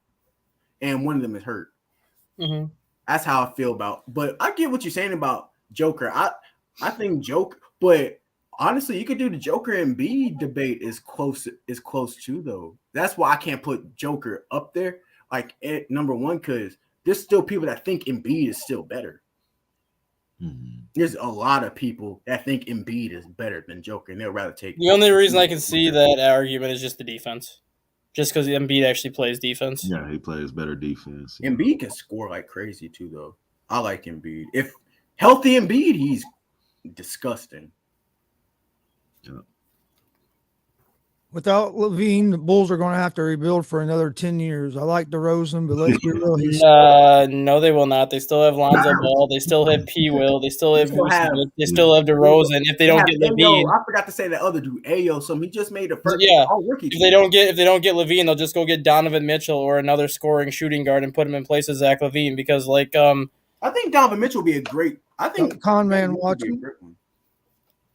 Well, so you're always welcome on the show. I told you this morning you're welcome to come on. I think Donovan Mitchell will be a great replacement for Levine. But I honestly think Mitchell is either going to Atlanta or Miami. I think he's done in Utah. But I think he's done in Utah, yeah. Yeah, they're gonna. Yeah, you heard Rudy Gobert say he was gonna go between him or me. If I was them, I'll tell them, hey, Rudy, you ain't got no leverage to talk. And the Bulls are already trying to get DeAndre Ayton too. I think that would be better. In a sign and trade, basically do a sign and trade with Vucevic to Phoenix and then getting Ayton to come to Chicago. That's a better fit for Phoenix than DeAndre Ayton. Vucevic is a way better adjustment and a better scheme for it because he plays the 3 too, and also Chris Paul and Devin Booker do most of their damage in the mid range and like the basket, so that'll be easier for him. Yeah. But honestly, most person I think the dude that's not getting no slack, and I think a person that wants to lead team that'll give him like for him. I was Dallas. I'll look into getting Miles Turner from Indiana because that's honestly what they need, a low post presence. And I think Miles Turner will upgrade 90% of people in their front. Yeah. I think Miles Turner, or if you're Dallas, go get Bobby Portis. Bobby Portis. Yep, there you go. They need God. Dallas, that team, they need something. Because he said they need God. because I was listening to me. I even talked to a lot of people. I said the days of a superstar like LeBron James or like even Jordan or anybody that can just carry a team full of nobodies or a team that's not as good as other teams, that's over with. Teams are too good now. All the playoff teams are too good. The time of a superstar and a whole bunch of other cats. People talk about Giannis carried the team by himself with no superstar. Chris Middleton did damage last year. Chris Middleton but he's still an all-star. Yeah, it's not two superstars, but Drew Holiday it's a complete mix of stars and regular stars. I think a superstar carrying a whole bunch of role players is over with. I think that type of basketball is over. But that never really took off in time. I mean, there's always been at least 2 all-stars on the last couple of championship teams. Mm-hmm. And that's going back to the 90s. You talking about early, late 80s. I think the last person did it. I think the last person to do it was Dirk. A team. But Dirk still had names on that. 50. Yeah, Jason Terry. Jason Terry. Jason Kidd, who's a former All-Star. Mm-hmm. Hey, it don't matter. He contributed. We ain't talking about Phoenix and New Jersey, Jason. He contributed, but you got to remember who Dallas beat that year. They beat. No, I remember they swept the Spurs. They swept the Lakers. I mean, they beat the Thunders too. I think they beat some quality teams before they even got to the Heat. Yeah, I think you're literally just if you're gonna have to beat these teams now, you're gonna have to legit have probably. We have all-star caliber player, but that year that person got to be an all-NBA player. We're at the age now that dude got at his peak be an all-NBA player. Yeah, something. You got to be great at something. And Luka Doncic ain't got nobody that can even make the all. I don't think Luka Doncic ain't got nobody that can make the Rising Stars challenge. Right, that's what I was about to say. I don't even think he got nobody that can be on the World versus USA team. So this is the worst supporting cast of superstars. I'm looking at Duke team this year. It's almost like I said before, it almost reminds you of that LeBron Cavalier team the first go round. It reminds me of when Derrick Rose won the MVP in Chicago. Yeah, Derrick Rose had absolutely no help. Derrick Rose had absolutely no supporting cast that year. No help. No help at all. They all could defend. That's why I be getting so mad at people when they be like, all the boys could defend though. But he had no offensive help. When Carlos Boozer is your secondary scoring option, dropping 14, you have a problem. Come on, Lou. That's all Carlos Boozer was known. Get him, Lou. Get him, Joe. Nobody used to be in that thing playing. Hey, come on. They had dudes. At least they got played. Bro, the Dallas Mavericks literally ain't got nobody's doing nothing in there. I told you, this reminds me of that LeBron Cavalier team. But at least LeBron had like Ilgauskas and trash. They went to the All-Star. They had Varejao. Think of this, bro. We only know those names because LeBron played on that team. Would you have really known Zadronis Ilgauskas had LeBron not played with Cleveland? Would you know Anderson Varejao? You would know because he was known for throwing elbows. Yeah, he stayed. He also was known when Dwayne Wade dunked the life out that man too. It was out. Mo Williams had a nice career. Mo Williams was okay. He had a nice career. He was okay. The rest of them boys, nah. But you got to remember, Mo Williams only became who he was because of LeBron. He made that man an all-star. That's true. Yeah. That's true. Yeah. I give you that. Look, this Luka team. Frankie's an idiot. I forgot you guys. Right. I love But Frankie. I give Frankie you the Luka Yankee. Frankie the Yankee. No, I'll give you that. Luka Doncic. It's equivalent to this Cavaliers team.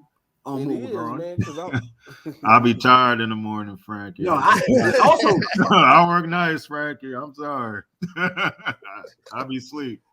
yeah, I ain't gonna lie, you guys. I'll be trying to go on ASAP in the morning until they say 10. When they say 10 a.m. Eastern, I said, bro, y'all gonna have to get me at 1. yeah, I'm already up, man. I'm just. Did he say Tony Snell? Yeah, did you Yeah, just he read? said Did you Dean just read this Snell. comment? Hey, can Tony y'all Snell. Tony Snell averaged 7 points a game. Taj averaged 8. Noah would be lucky to give you 10 points. Yeah, he had no help at all Yeah, offensively. Luau Damien, Deng hey, was decent. Damien, I'll give you Luau Deng. Luau Please Deng was quit decent. while you ahead, my boy. Yes, Quit yes, it. they're good. Yes, those guys are good on defense, which is one thing. But when it came to scoring, they had no Tony other Snell scoring didn't even options. get Luau no Deng tent, stole bro. money from the Lakers. Oh my God, you know what? We should do a segment on that. The biggest thieves in The NBA biggest history. heist. The biggest heist in sports. John Wall and Luau Deng will be at the top of that list. Yeah, John Wall. No, Russell Westbrook. I just John remember Wall needs to John go to Wall jail for still was armed in robbery. the NBA, and then I read an article the other day. I'm like, dang, the Lakers just now stopped paying Luau. That's horrible. No, John Russell Wall Westbrook's on that list too. Oh, Westbrook's definitely on that list, but at least plays. Russell Westbrook plays. John Wall will go out there. We know he's healthy, and he still won't play. That's what I said, Mike. Hey, Con, man, he finally gonna get that Finals MVP. Then what can you say about Steph? What can you say about Steph? Who says anything negative about Man, Steph? there's always somebody. Skip Bayless. He's always Bayless talking speaks about my negative. boy Yeah, Steph. you do hear that a lot on a lot of the TV shows. They're talking Yeah, about, yeah, you they don't have do a Finals talk about it. MVP. You don't have a Finals MVP. But Then what can you everybody, say? but most of the people that legit has a basketball common sense know like Skip. I stopped listening to Skip after he said that LeBron James is at top 10 of all time. That's when I stopped listening. He blew me with that, and I'm not even a LeBron fan, bro. But I was when he bro. says Aaron Rodgers was at the decline and then the next 2 years he won MVP, I stopped listening to Skip Bayless after that. He's in a decline. I mean, only thing we do agree about is Aaron Rodgers is the greatest regular season player to ever play the game. No, I think Peyton Manning's still better. Nah, Peyton Manning was the greatest regular. Peyton Manning's the greatest regular season quarterback ever. Nope. Nope. Uh-oh. Who is it? Stat guy. Sharon Rodgers. I told you, man. It's Aaron Rodgers, man. I love Aaron Rodgers. Aaron Rodgers is the greatest regular season quarterback of all time. The numbers, the stats, everything back it up. As soon as the playoffs come, he turns into mediocre at best. There it is. Not even at best. But Nick Foles signed to the Colts. Hey, I like that pick. Y'all got Frank Reich, and Frank Reich, they won the Super Bowl when he was OC. So I like them signing him as a backup quarterback. It's a good backup to have, especially you got Ryan. He's an older guy. I think Matt Ryan's going to have a good season with the Colts this year. I really do. It wasn't like he was playing terrible. And if he gets Julio Jones over there, it'll really help too. Yeah, when you get a receiver. I ain't gonna lie about say y'all most likely win the division because Ryan Tannehill losing his number 1 and 2 option. I was never sold on Tannehill from the start anyway, so he makes it worse. I know the whole offense probably next year is gonna be we're gonna give the ball to Derrick Henry and God hope we win. The mercy. Frankie's been on me and the Colts all morning today. I like the Colts. But no, but I see why y'all say Peyton. I see why y'all say Aaron Rodgers, but I don't know, man. Peyton Manning. I personally, Aaron Rodgers to me is the most talented quarterback to ever play. When it comes down to like throwing, most talented quarterback ever. My eyes, is bar to none. I don't know what's be up with him in the playoffs. So it's like he just turned. It's like him and James Harden must go to the same doctor's office or something because it's when they touch the playoffs, it's like, oh my God. Yeah, that's true. They just will. Yeah, Chris Paul. Ricky Smith. I can't even lie. Chris Paul's the same way. Yeah, and with Peyton, a lot of his playoff losses it was to Tom Brady, who is the GOAT. That's why I guess you can't. That's why I can never say Peyton Manning's a great. I mean, he's a great regular season quarterback, but I'm not going to say he's terrible in the playoffs either because it was either Peyton Manning or Tom Brady for 15 years. Whoever beat whoever was going. No, to it was honestly Peyton Manning, Tom Brady, Big Ben, and the Ravens. No, Yeah, we lost every single one of them. It was some playoff games. Peyton show. He shouldn't have lost to no 8-8 Chargers team. No, but like, Manning's my favorite player ever, and I agree. That was terrible. Gritty, that team. They were gritty, but they shouldn't have lost. We were gritty. We won the division. That was because the division sucks that year. That division was bad that year. What's your excuse this year, though, Greg, when we win? They not the Chargers ain't winning the division.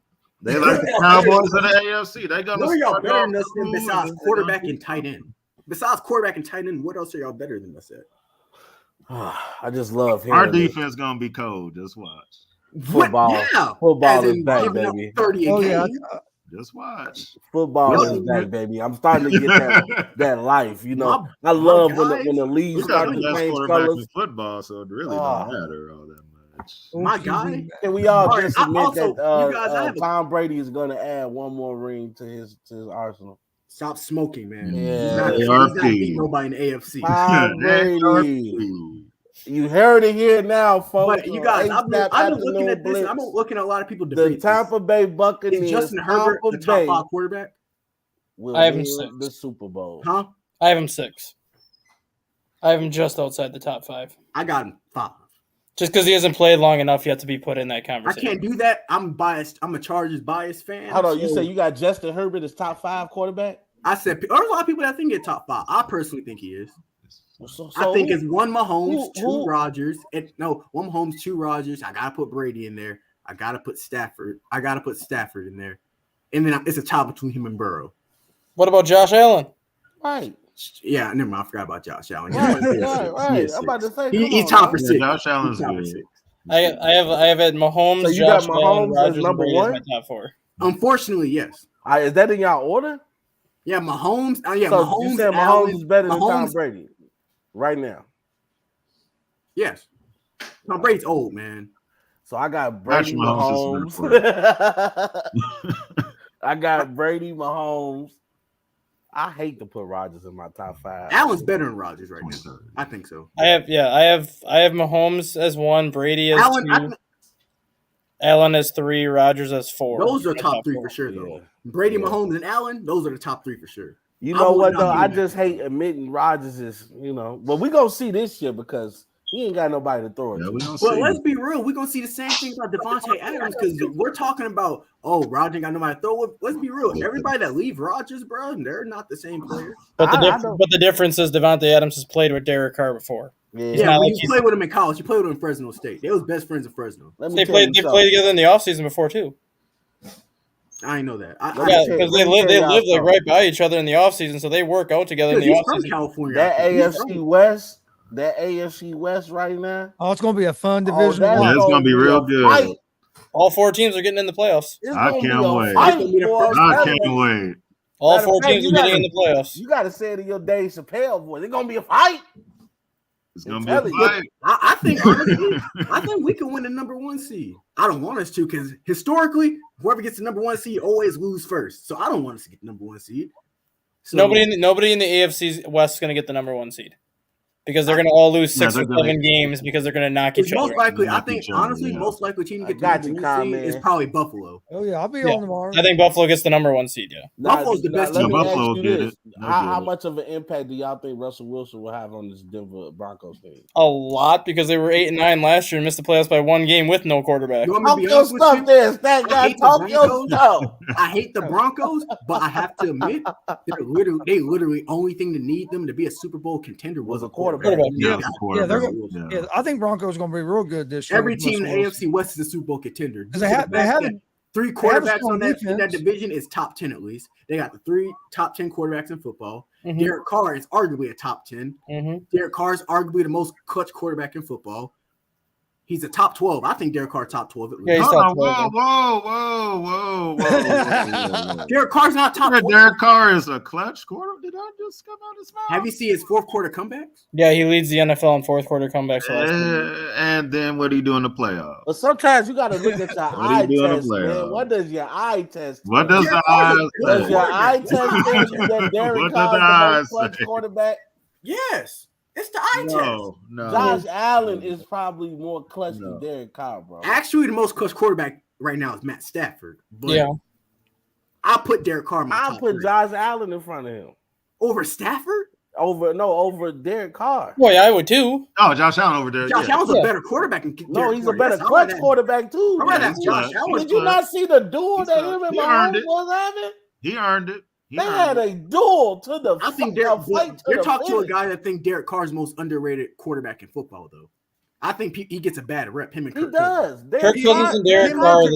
Kirk Cousins and Derek Carr get terrible raps. Like they talk like they're just not. Oh, my like, boy, First Cousins. No, they say like, they talk like if you have them two, you're not going to be a good team. Like first of all, with Kirk Cousins, Minnesota defense. Here, this is Kirk Cousins. This is Kirk Cousins stats. Kirk Cousins is nice. I love This is Kirk Cousins stats from this year: 4,300 yards passing, 35 touchdowns, and 7 interceptions. Yes, Lord. Like you put those numbers in front of any other quarterback's name, they're going to be considered a great quarterback because they're attached to Kirk Cousins. He still doesn't get the love he deserves. Yeah, because the way Washington handled his contract situation and everything, since then he's gotten a bad rap like that. He's never thrown more than 13 interceptions in a season. I was hoping the Colts would try to get Cousins from Minnesota this year. I knew Minnesota was going to pay that man. He's never thrown more than 13 interceptions in a season. Yeah, I know they was going to pay. And everyone keeps saying he's such a turnover-prone quarterback. I'm like, he's never thrown more than 13 interceptions. People don't watch football. No, you talking about Kirk Cousins? Yeah, Cousins has never thrown more than 13 interceptions. I hate how people like him, Kirk Cousins, Derek Carr. Like people talk like they're just scrubs. But he's not a scrub. Derek Carr's not a scrub. Kirk Cousins really. He's just not. To me, I think he's not that. This year you're gonna really Derek get to see what Kirk quarterback, Greg. You're gonna get to see Derek Carr's a top 12 quarterback. Derek Carr's a top 12 quarterback. All right, I'll give you 12. He's above average. I don't think I think he's a top 10 quarterback right now, currently playing. Derek Carr, you can't name 9 quarterbacks better than Derek Carr. It's hard to name 9. I ain't saying top 5, but top 10, I give him top 10. You got here's my top 10. You got one Mahomes, Allen, Brady, Rodgers. Who did I say? Allen. I'm sorry, I'm tired. Mahomes, Allen, Brady, Rodgers. You gotta put Burrow. You gotta put Burrow in there. Josh Allen. You gotta put Josh Allen, Burrow. I don't know why I keep forgetting Josh Allen, but you gotta put Burrow, Herbert, Lamar Jackson. No, I think he's better than Lamar Jackson. No. Derek Carr's better than Lamar Jackson. No. You gotta put. I'm not gonna be biased like that. No, I will say that Derek Carr is better than. He had a one good season, bro. But Lamar Jackson is not who people think he is. He got to become a better quarterback. Every year. He got to become a better quarterback. No, he can't throw. He's a dual threat. He can't throw the ball. He got the biggest safety blanket in Andrews. I think Derek Carr's better than Lamar. Lamar Jackson is not to me. Now, if you say Lamar Jackson is top 12, I will agree with that. I think Derek Carr over Lamar, but I think if you starting the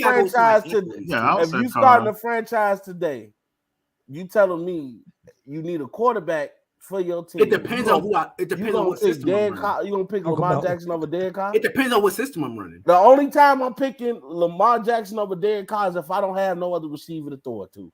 Then I'm gonna rely on the man legs. Like go ahead, run. But this year also proved the test too, though, because before he even got hurt, he got rid of the Ravens before the season. They was crushed with injuries. Lamar Jackson, before he got hurt, they was the number 1 seed. Oh. Right. But are we saying that that's Lamar Jackson's doing? Who on the Ravens? No. Lamar Jackson is not a better quarterback than Derek. They got a good running game, but if we talking about name the running back last year for the Ravens. No, name the running back last year for the Ravens. Skill for skill. Rob, name the running back for the Ravens last year. Besides, They didn't have they lost all their running backs. Oh yeah, I know. They before the season. But what I'm saying is, if we talking about check, That's all I'm gonna say about the Ravens. Their Skill, best wide receiver was Sammy Watkins. who you think Devontae Adams will have better luck with, Lamar Jackson or Derek Carr? Derek Carr. Derek Carr's a better arm. Then that just answers all your questions about who's a better quarterback. But if you're going by that, if you're just going by arms, Jay Cutler would have been a great quarterback because he had a better arm than a lot of people. Jay Cutler was trash. Am I lying though? He had a better arm than a lot of people. Jay Cutler hadn't been good since Denver. He was never good, but But you know what? To Jay Cutler's defense, as soon as they call hike, the Bears offensive line said, well, "Why don't y'all go ahead and hit him?" Jay Cutler had no defense. I felt sorry for Jay Cutler. One time I seen him, was terrible. I saw him on the interview and I saw him twitch, and I said, "Oh snap! Like he been getting hit too much." He twitched. He started twitching during his interviews. I said, "Man, they is fucking Jay Cutler up." I'm sorry. They was beating his ass. No, I don't care about that one. That's why he didn't want to come back in the game. They said, "Why you didn't come back and play against Green Bay?" He said, "I'm gonna just ride this bike." Bro, he rode that bike too. He said, "I'm not getting back in that game." That first half, they crushed him. He was very, very weak for that. All right, then you can take out Lamar. Then I'll put Trubisky. Hey, Damien, don't ask me no more questions. I refuse to acknowledge your questions. I'm not saying Lamar's not good. I don't think he's better than Derek Carr. Did I go out here and say Lamar Jackson's not a good quarterback? I just said he's not better than Derek Carr, in my opinion. Nobody brought up no Trubisky. Come on now you know. I like Trubisky. I think he got a bad rep in Chicago. Yeah, because he had to play think Trubisky could be a pretty good quarterback if you get him away from Nagy. Yeah, Greg got to be lucky that Nagy don't want no smoke with Pat Mahomes. No, he don't want Nagy's He just gonna sit there. Coaches that I think dudes just get better when they leave them. It's Adam Gase and Matt Nagy. Adam Gase, it seems like every time he goes somewhere, this franchise is only success Gase had was with Peyton in Denver. And it's the same thing. Kept getting Josh McDaniels. You had to listen to what Peyton Manning said. It's the same thing with Josh McDaniels. After you have these great runs, you're a quarterback guru. Bro, you have Peyton Manning and Tom Brady. Yep. Hey, look, this is gonna be the question for Nagy.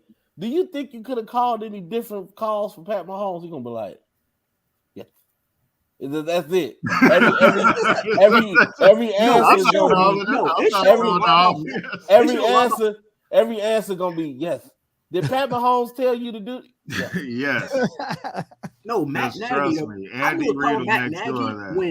When Justin Fields was awful with other games, and then when he was out and he couldn't coach, Justin Fields had like 2 best games of the year. I always give Matt Nagy a bad rap just because he's a terrible coach, but at the same time, I don't necessarily blame him because Chicago took him from the Andy Reid coaching tree.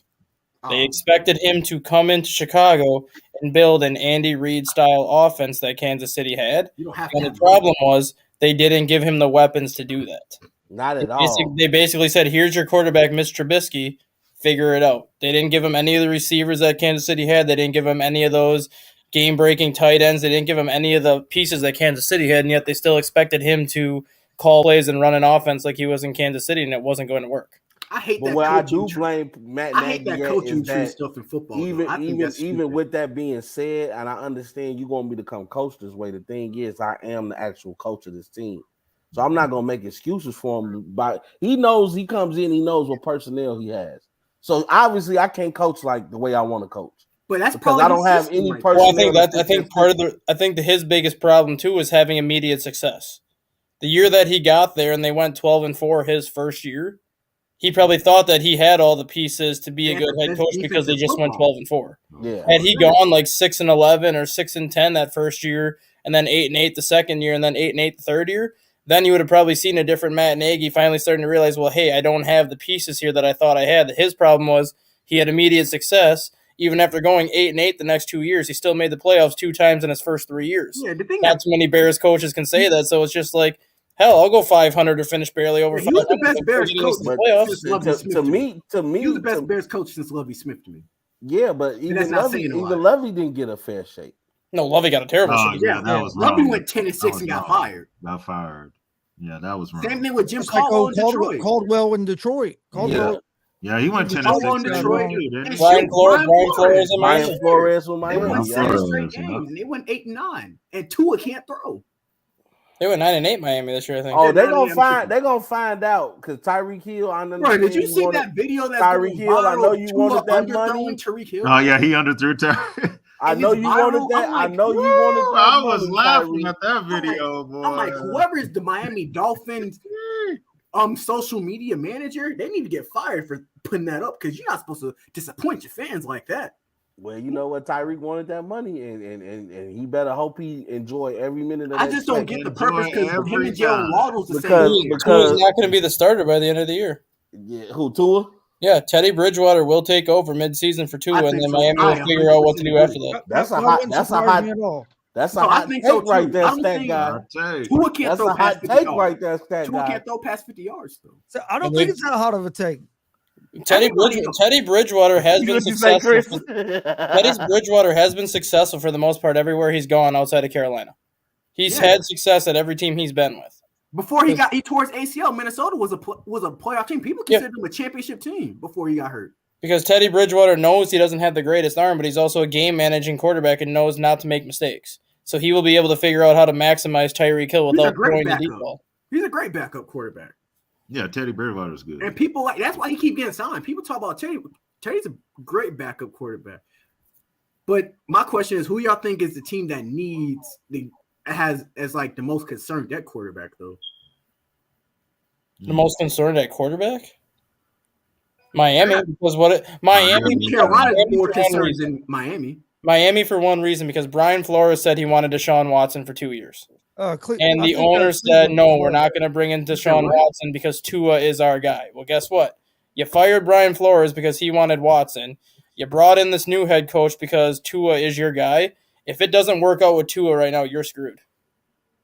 Because you could have legitimately had Deshaun Watson when Brian Flores was still here. You could have kept Brian Flores. You could have brought in Deshaun Watson, and you would have had a Super Bowl contending team with the defense Miami had.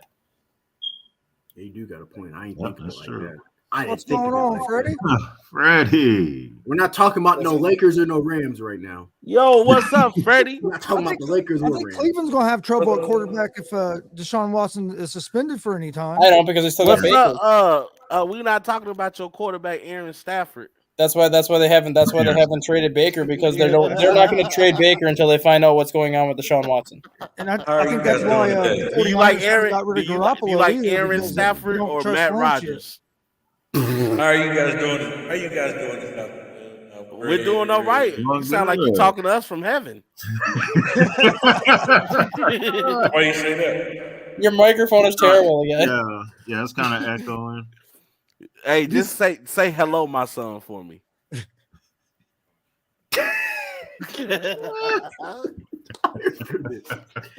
Man said hello, my son. But I can see Miami because they are putting all the chips on Tua. Also, Eagles too, because they putting all the chips on Jalen Hurts. But I don't want to say the Eagles because they got 2 first-round picks. They're just going to trade for the first pick of the draft next year. Yeah, I only say Miami just because of what happened with Brian Flores and how he was pushing for 2 years to get Deshaun Watson, because even when they drafted Tua, Flores didn't want to stick with Tua. He wanted Herbert. There's a reason why Flores kept going back to Ryan Fitzpatrick, because he wasn't sold on Tua the day they drafted him. And if you look at it, Ryan Fitzpatrick was 6-4 Tua's rookie year. And then they got him out. And then they went 8-8. He was 6-4. Miami was the number 5 seed in the AFC that year with Ryan Fitzpatrick. Yep. And then they got rid of Fitzpatrick. They said Tua is our guy, and Flores is like, no, Tua is not our guy. And he's not our guy. I don't want him here. I want Watson here. And the owner's like, nope, we're sticking with Tua. So guess what? We'll fire you just so we can keep Tua. But you guys, I want to tell Miami this. I like to think the Miami Dolphins thank you, because y'all had the 4th pick at first, and y'all decided to get Tua. We knew Joe Burrow was off the table. Then the Chargers, we luckily got Justin Herbert to land in our realm. Because I ain't gonna lie, if y'all would have seen Tua, I ain't gonna lie, if Tua was my quarterback, I swear to God, I would have stopped being a Chargers fan. I would have went somewhere else. I probably would have been like, Can we hear him? I would have been We Buffalo. can hear you.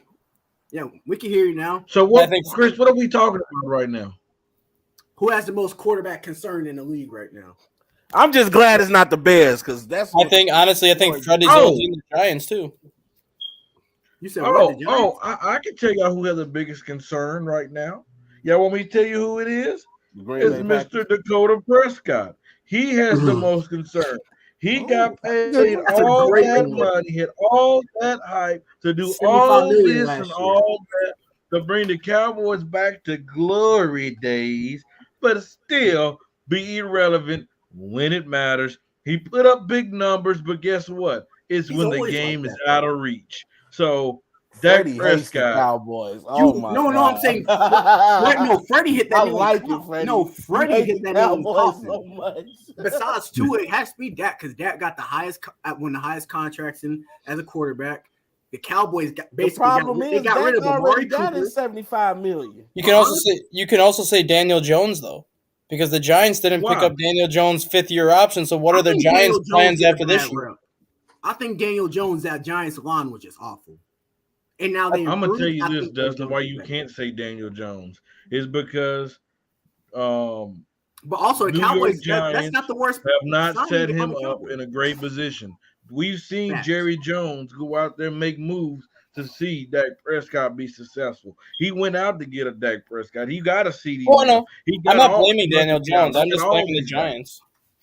Giants are a So- terrible organization in general, though. I'm just and blaming then the we Giants still- because if Daniel Jones doesn't work out, what are the Giants' plans? I Kind of think like Giants are if gonna. Tua doesn't work out, what are the Dolphins' plans after Tua? That's what I mean by like Dolphins and the Giants. To me, are the Giants two are going teams that for are more. Giants are going for a quarterback next year. I think Giants are going to go for Yeah, that CJ Stroud, Bryce Young. They're going to get one of those quarterbacks. What do you I think think about when the it comes quarterback to situation? when it comes to in Carolina? Dallas, if Dak Prescott doesn't work out, Dallas is going to screwed. have a lot more options because everybody wants to play in Dallas if you get an opportunity. But who wants that contract? Do they? Who wants that they? contract to trade for Dak? Because they know that they're Who going to wanna pay go you. to They know Dallas? that Jerry Jones will pay you money, even if they don't have a good roster. If you're a free agent quarterback and Jerry Jones is telling you, "I'll give you $150 million for 5 years," those But the quarterbacks thing are going to is, go to who's gonna Dallas take- because they know they're going to get paid. But, And you got to remember, Well, Baker when's the last Mayfield time they had could go there a easily.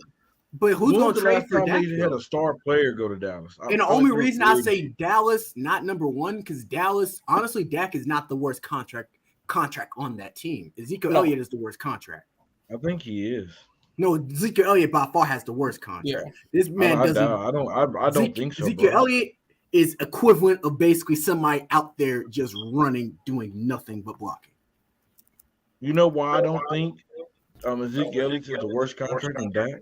One thing I know is when we had when they was running the football with They were Ezekiel effective. Elliott, they was winning ball games. With Dak Prescott, when he throws these big They yards, lose. they not winning. I think it's more of their offensive game planning with their coordinators not running the football with Ezekiel Elliott, and have a lot to do with that offensive line not being as healthy as it has been, why he has not been as productive.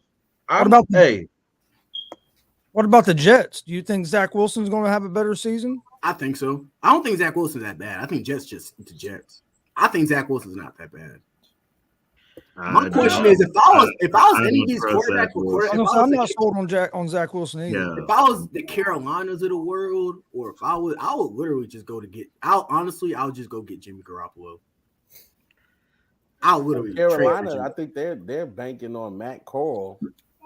Who doing something. from Ole Miss? He just tore his ACL. That's what they're banking on. No, Rob, but Rob. But Hey, Sam Darnold Carolina is waiting for the Browns to cut Baker Mayfield. Watch, he will be a Carolina Panther. But nobody on Carolina wants Baker. I think Baker Mayfield's going to Seattle. I think No, Baker he's Mayfield not worth goes. a 7th-round pick. Nobody's I think gonna Baker go Mayfield goes to Arizona.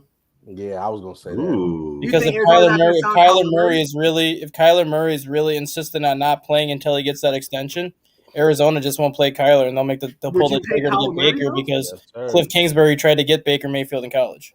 But my thing is, listen. would you sign They Kyler gonna Murray? pay That's Kyler. my question, buddy. What was They that? gonna pay him. Would you trade They for gonna pay him. Kyle? Would you sign Kyler Murray though? That's the question. I would, No, because wouldn't you? what option do you have if you're Arizona if you don't sign him?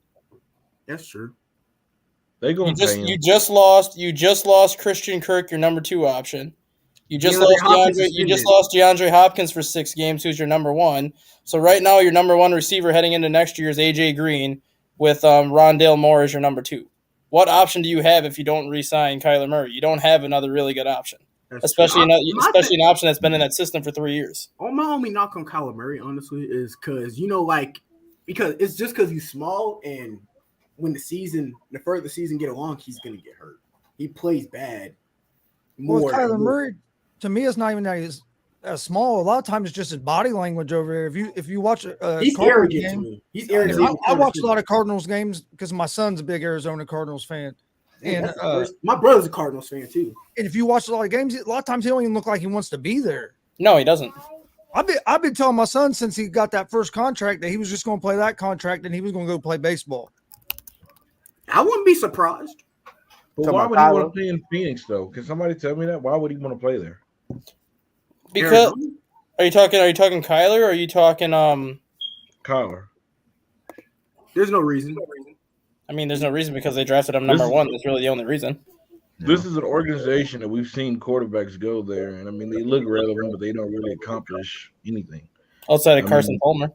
Yeah, I mean outside of him. And Kurt Warner. Kurt Warner. I'm about to take Kurt Warner now. Yeah. But I mean, come on, you guys. I mean, do we all believe in Kingsbury? I know I don't. No, I don't believe in Kingsbury at all. Airplane. I said, yeah, but you're right about the Cardinals, though. I think the Cardinals are the same way, though. I think the Cardinals, they're predominantly terrible. They're like the Lions. They're just predominantly terrible. Yeah, I mean, come on, bro. Hey, he's been that, and now he's not going to be interested playing this year with D-Hop missing them games. That's why I think that Arizona. I mean, you still got AJ Green there. He's more of a friend. He's more of a big name. Hey, E40. He ain't no D-Hop. Stop that. Stop well, that. I can see if I'm E40, you making the deal for. Yeah, but I get what you're saying though. But I think honestly, that I think Kyler Murray's like a big city type of guy. Like he wants to play in them big media market. Man, Kyler Murray wants some money. Yeah, if he plays in our media market, he better win. He can't play like he did in that playoff game. The only media market that I can see Kyler Murray going to is Dallas.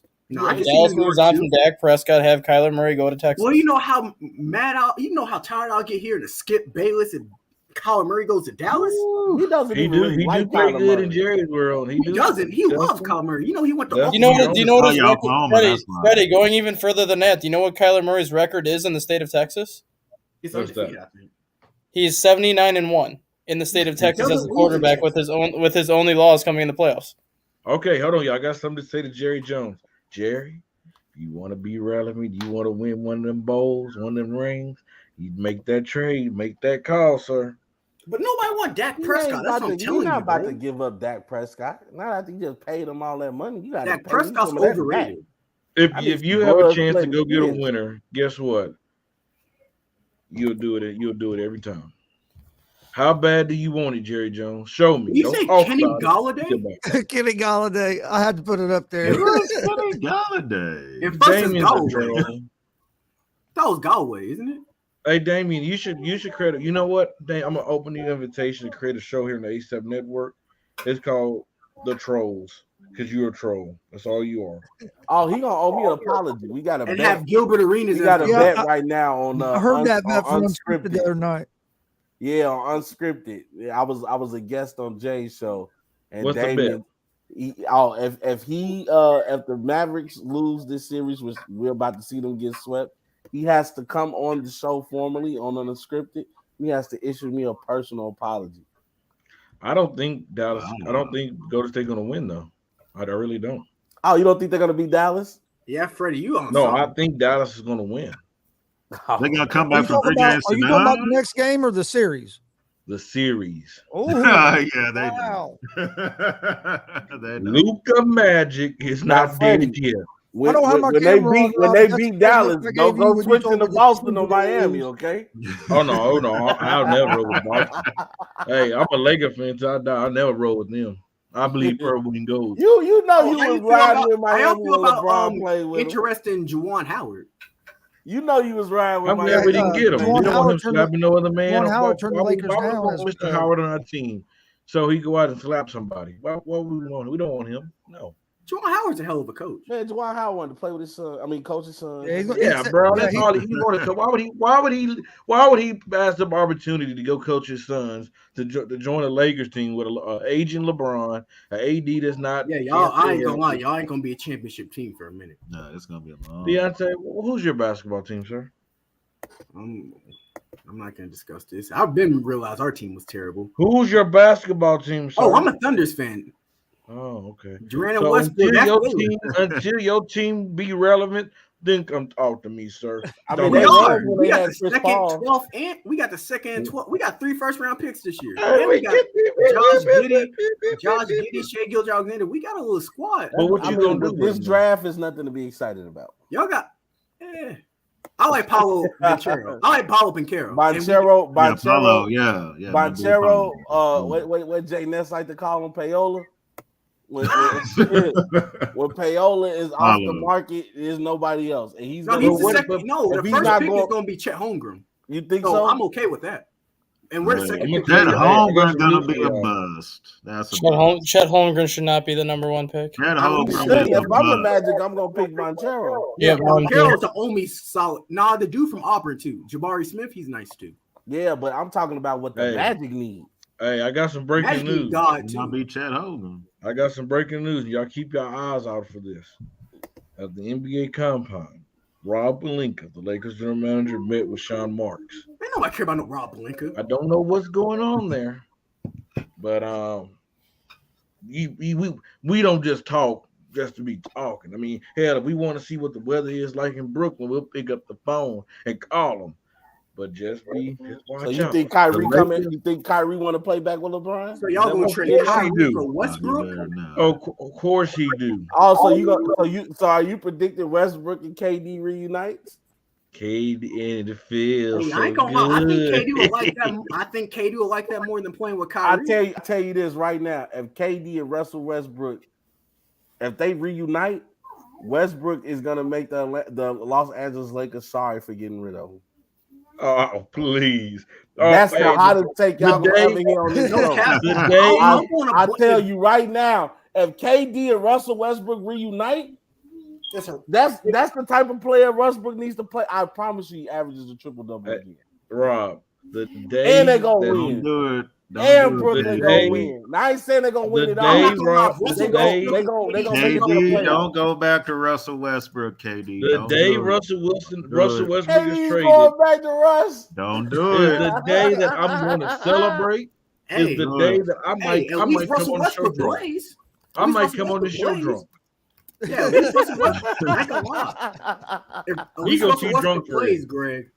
Kyrie doesn't play. Yeah. Oh, he gonna play in LA. Don't do it. He didn't do all this crazy stuff with LeBron. See, LeBron, he ain't gonna put up with this. Crazy in LA. Kyrie a grown man now. He's gonna be in LA. Kyrie gonna be coming in talking about, I don't think this lighting is good enough for my basketball. And he's gonna miss 20 Lakers don't need another player that plays less than 60 games a season. Right, LeBron trying to get less off his plate, not more. Yeah, he got AD playing 50. You gonna get Kyrie playing the same amount?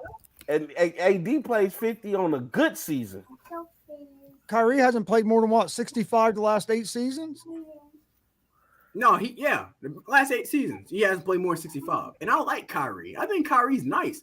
But I think Kevin Durant would play Westbrook because Westbrook's gonna play. At least Westbrook will give him something. I'd rather somebody be there and be terrible and not just be there at all. This how bad it is. Westbrook be on the bench and don't play. This how bad it is. I didn't even know what the word sabbatical meant until I heard about Kyrie.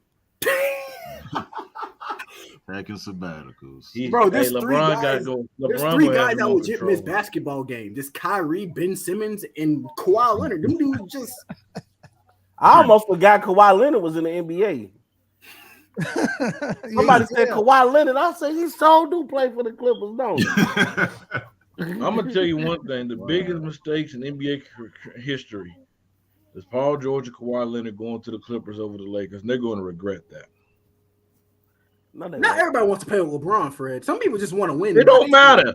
Do you want to win or do you want to be a loser? Which one do you want to be? There's some Do you dudes want that to be just- known, There's some Paul dudes that George? just Do you want to be play known as against Pandemic P or Playoff P? Which one? Well, let's be real. We got to realize. We got to come and say, wow, Leonard just came from a finals winning by himself, winning finals MVP. I mean, What are you talking about by Clippers himself? didn't Don't come on the show line. He didn't do nothing by himself. He had a team, and he got assist by the basketball. Well, he was the guy. He was the guy on the team, and he's like, bro, I was just the best player on the team. He knew if he was going to. He was like, I want to be. He still wants to be the best player on the team, and that's why he ain't been relevant since then. And I mean, hey, I mean, the Clippers made the playoffs this year. The Lakers didn't. And but that was what did they accomplish, Justin? What did they They accomplish? still made the playoffs, though. They made the playoffs. So what? So I don't care. You know what? This is what's wrong with today's NBA. People get just happy just making the playoffs. Great. They give out participation. All Brown fans say it all the time. Oh, hey, Rob, you gonna respect me, Rob. This is a quote from Kobe Bean Bryant. I'm not satisfied just making the playoffs. I ain't satisfied just making the Western Conference. but you have a chance to make the playoffs. You have a chance to win the whole thing. Do you think George is just? Do you think George is satisfied with just making the playoffs? No, but they made the playoffs without Kawhi playing all year. Hell yeah, I think you do. He's soft-minded. Hell yeah, I do. You gotta stop disrespecting Paul George. They don't make him like Kobe no more. Don't he deserve it? No. We don't talk about Devin Booker like this, but we talk about Paul George. Oh, you must haven't heard none of my takes, sir. I'm talking about you must have heard none of my takes, sir. We don't talk about these are guys that we don't talk about, but we talk about Paul George. We don't talk about. I knew the Phoenix Suns were problems. I said that from day one. We talk about James Harden. I think James Harden getting tired. See, the Phoenix Suns, they got what they deserved. They got what they deserved. See, they did all that talking, all the shaming, thinking they that the ass damn whooping they in took. the I don't NBA. think nobody deserved And that. guess what, Rob? Chris Paul got another commercial. Chris Paul have another commercial about a ring. I ain't gonna lie, Rob. How you said if you been in there fighting, I ain't gonna lie. If I was Phoenix Suns losing like that, I would put my hands on somebody. Yeah, we would fought. I'm telling you right now, I don't care. If I'm Chris Paul, I'm going to the locker room. We fight. Wow, they need to fight him. He's the one that didn't step up. He's the one was supposed to be the got a good point on 37. that This is Devin Booker time to shine, bro. Hey, Freddie, you got to. That's a great point because Chris. And Paul, I agree with Patrick Beverly. Monty Williams benched the wrong one. He should have benched the cone. It should have been. It should have been the cone. Patrick Beverly, as funny as he was, and he had some great points, but he be hating on Chris. Yeah, Paul. he do be hating. He be hating on Chris Paul. If the Suns don't, this the same dude that said James Harden deserved a max. I think he in his defense. You think James Harden deserves a super max, bro? Oh hell no! Come on, Freddie. Don't let that come out your mouth, Freddie. No, Freddie, don't let that come out your mouth, Freddie. Rob, after that collapse, Rob, in his defense, you think that Monty Williams can end up on the hot seat in Phoenix? No, but not Doc Rivers. And guess what? No. I think Doc Rivers should be on the hot seat. Yeah, Doc Rivers should have been gone. He should have been gone. Doc Rivers should not have no seat. What Chris said, that's not a bad point. Monty should be, because the same thing the year before ago. He don't make adjustments. He stick to his plan. Can't get mad because Ayton can't guard a big man. Well, hey, it's their fault. They had opportunity to get Luka Doncic. Could you imagine Luka on that team? DeAndre Ayton on the block sticking Luka. Okay, Luka, that's his fault. I mean, that's DeAndre Ayton's fault. Motivate him too. He's like, that's Ayton's fault. But could you imagine they would have had Luka instead of Ayton? They wouldn't got Chris Paul. They don't need him. That's the problem. You go out and get somebody that's not a winner, but you want to win. You go get winners if you want to win. Hey, Con, man, I hear you, but at the same time, if I deserve Supermax money, I want my money. Because the thing is, it's not guaranteed. Hold on, Rob. Is this true? Uh-oh. Yeah, I was getting ready to put that one up there too. No, that ain't no Packers. That's M&M's. I'm not just saying. I wouldn't I would have left the chat. Honestly, I think one of my nieces and nephews left this thing over. We just threw it over the chair. But I get what you're saying. be honest But with in you. his defense though, Rob, about the James Harden max thing, he said give anybody 22 points, 8 rebounds, and 10 assists. But and he James don't give a Harden, name. bro, he don't deserve no max. I don't care what he averaging, bro. I think he should get 100. I I don't think care he'll what get he that 120 million. Man, about 40, James 100. Harden, I I wouldn't wouldn't pay pay him. I wouldn't pay him. Hey, you gonna get this 15 million, or you gonna go on somewhere and sit down. No, if I was them, I'll give him a 1-year contract. I'm not I'll giving give James you. Harden no Hey, I'll give 30 you Hold on, 50 million pause, for Freddie. 1 year. You must be tripping because you say you'll get James Harden 1-year contract, but not Kyrie, and he doesn't even play. I wouldn't give Yeah, Kyrie. if I'm Kyrie, Hold on, sir. Don't You might get a come for 10-day me. Don't contract I'm with me gonna with come back Kyrie. for you. What did I ever say about giving Kyrie Irving? I didn't even mention what kind of contract I said with Kyrie. Now did I? But No, you I would did rather not. have Kyrie Irving? You bring Kyrie Irving to LeBron. He gonna do the same Reason thing. why, listen. See, this is a problem with people that teams that don't know how to win, and they try to tell me a person that knows how to win. Let me educate you, young buck, real You quick. got LeBron. Let He's a me award winner. educate you. When Kyrie Irving left with LeBron, we didn't know the crazy Kyrie Irving. Hell, we thought the earth was still round. But when he left LeBron, that's when he thought the earth was flat. That's when he started doing hiatus and sabbatical and all that stuff. But he knows that when he's on LeBron James' team, other than this is one thing LeBron got over KD. LeBron's a better leader. He ain't gonna put up with all that crap. He ain't gonna be putting up saying, "Oh, I'm not gonna do this." No. When you come there, it's all about winning. KD's not. He's afraid to say something. There was reports that Kyrie Irving is the leader and KD follows him. That tells you how bad that organization is. So don't you come for me, Deontay, because I'll come back. I think that was the Brooklyn Nets problem, was they didn't have a leader. They don't have a veteran leader. Kevin Durant, he's a leader. Like, he doesn't speak. Kevin Durant's not a speak up type. Kevin Durant is he's gonna hoop and then hopefully y'all follow him. And most people he's gonna make a fake Twitter. Hey man, KD's one of the best scorers ever, though, man. This year was just a bad series. I don't know. This playoffs, I seen one. LeBron wasn't here at the playoffs. Me and Rob could have came out there and hoop and knocked down some shots. I mean, hell, and me and him look like we'd be on the jelly donuts all the time. If he could have did that, why I'm just saying. Hey, I ain't gotta be no athlete, but I still get buckets. I'm a walking. Hey, Rob, put you on that 3-point line. Just pass it to him. Oh, that's a bucket. You would have did better than Reggie Bullock. I'll trade Reggie Bullock for a pack last night Reggie Bullock Max right Cleaver. now. I'll sell Max Cleaver for some annihilators. Reggie Bullock shouldn't even went to bed last night. He should still be in the gym shooting shots. They'll be knocking down tomorrow night. Watch. That was horrible. Luka going for 50. And still lose. And he gonna lose. 50 and still lose. Man, averaging 40 and they lose. And I feel bad for Luka, man, but it's imagine you're the guy on your team, you're averaging 48-8, and y'all still losing 3-0. You ain't talking to me in the locker. Ain't no need to talk. Like, hey, y'all just be ready. I'll be ready tomorrow. That's all. Ain't no talking. Y'all be ready. Hey, who's the best player on the court right now? In the Warrior series? Warriors and Dallas, yeah. Luka's the best player on that court. He's the best player. I agree. Yeah. Warriors, you gotta realize Luka's the best player, but 2, 3, 4, 5, 6, 7 is the Warriors. What you agree about that? You agree about that, Big Rob? What's that? You heard the question. Who's the best player on that court? Oh, you talking about on the Mavericks? No, I'm talking about the whole team, Mavericks and Warriors. Luka. Yeah. Okay. By the time you be respectful, don't you be disrespectful about some stiff. All I know is in the West, if Luka gets some help, first of all, I'm gonna tell you, a better team. I'm gonna tell you this though, bro. I mean, Luka got the advantage because he's just bigger than Steph, bro. If Steph was 6'9", Steph would be the best player on the court. Yep. Let's just keep it real, bro. Facts. That's facts. Yeah. But I'm gonna tell you one thing: if I'm down, I'm going there being physical. Steph was 6'9", he might be the best player in the world. I'm telling you, bro. Steph's gonna be the best player on the court the next series. Oh no, I disagree, my brother. I disagree. Who better than him, man? Who better than Steph Curry on Miami or Boston, bro? Miami will make him look even No, smaller. I agree. Than what I think he is. whoever wins out the East. We talking about individual players. Who's gonna be the best player in that series? There is nobody Jimmy on Butler. Boston or you said Jimmy Butler. Butler better than Jimmy Steph Butler's not better than Steph. All right, y'all. Listen to me. I'm not saying that he's a better player, but in the playoffs, we've seen Jimmy Butler elevate. Jimmy ain't his had a game. better playoffs than Steph.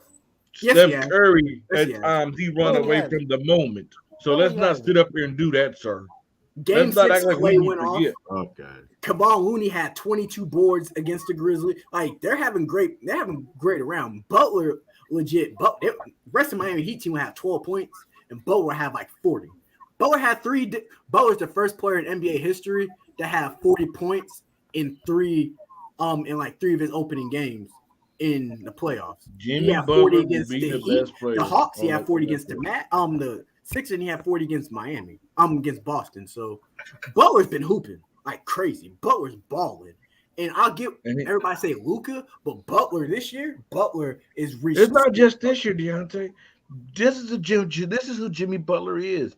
He'll coast through the regular season, and then when the playoffs come, he elevates his game to the next level. Unlike Steph Curry, Steph Curry dominates last year in the the playoffs, and he didn't elevate last year in the playoffs. He got swept. Butler. Yeah, they got swept last year. He had a terrible playoffs last year. Okay, he lost to the champions. But what about the year before last, Chris? It's the bubble. So what? You know what? If the Oklahoma City Thunder would have won, you'd be like, like I said earlier, TJ Warren, I don't give a damn player in the bubble. Bro, when a professional basketball player said the bubble didn't count while he was in the bubble, I'm gonna believe him. Who said that? Pat Bev. It was a lot of people. Did he win or did he lose? And what team was he on? He was on the Clippers. All right. Thank you to my like Pride said. Thank you to my TED Talk. Now, next topic. No, hey Freddie, you don't think that the bubble was any different than playing with the fans in the building? I think it was worse. That was to me. That's the hardest NBA championship of all time. The reason being I'm saying because the reason why I'm saying this is because guys. People what they normally do, it changed. Their normal routines, it changed. They're wrong. Bro, me and you are brothers. Guess what? If we around men 24/7 for 2 or 3 months, guess what? We gonna go crazy because we need to see some type of woman. We need to see some type of woman, my brother. I'm sorry. Can't do it. I understand why to all men school. Hey Rob, I understand with Magic City to get him some chicken wings and thighs. Hey, I would have been right there with Lou. I would have been right with Lou. I would have been right there with him. I mean, calm down. Lemon Pepper Rob and Lemon Pepper Lou. Lemon Pepper Rob. It wasn't mad at listen, y'all. You got to realize this is so hard to be around their family. And then what was going on in the world? They was fighting that as well. So it wasn't normal. But guess what? To sit over and try to say, I hate people talk about the Lakers because guess what? Everybody was in the same situation. Nobody wanted to be there. I get you. I get your point there. I get you. Then you have to hype yourself up because you have no fans to hype you up. Right. So Freddie, home court advantage. Freddie, That's the reason why players like what's my man's name from Indiana? TJ Ward. TJ Ward. That's the reason players like him scoring 50 points, bro. Yep. It was no pressure. No, it was like a glorified scrimmage game. I understand Freddie's point about being different, but also on the other hand, playing the games, it's a lot different playing games. Plus, with you're no fans used in to the building. rim. You have players stepping up, making shots that they don't make. And plus, basketball's all about a rhythm. He's at the rim, like it's at the same basketball court. At the same court, same. Oh, come on, Deontay. They're hitting the same thing religiously. So if the Oklahoma City Thunder, if the Chicago we made the playoffs. We made the playoffs that year. Warriors. Dustin, who's your NBA team? The Bulls. Greg, who's your NBA team? I don't have the Pacers. And whoever Greg's favorite player would have won, guess what? We ain't talking about no bubble. We ain't talking about no asterisk. But a lot of people said the bubble don't count. Who? A lot of players. I'll give you a list tomorrow. I'll give you a list tomorrow. No. Give me a list now. I can't think off the top of my head, man. Oh, no, a lot of players said that.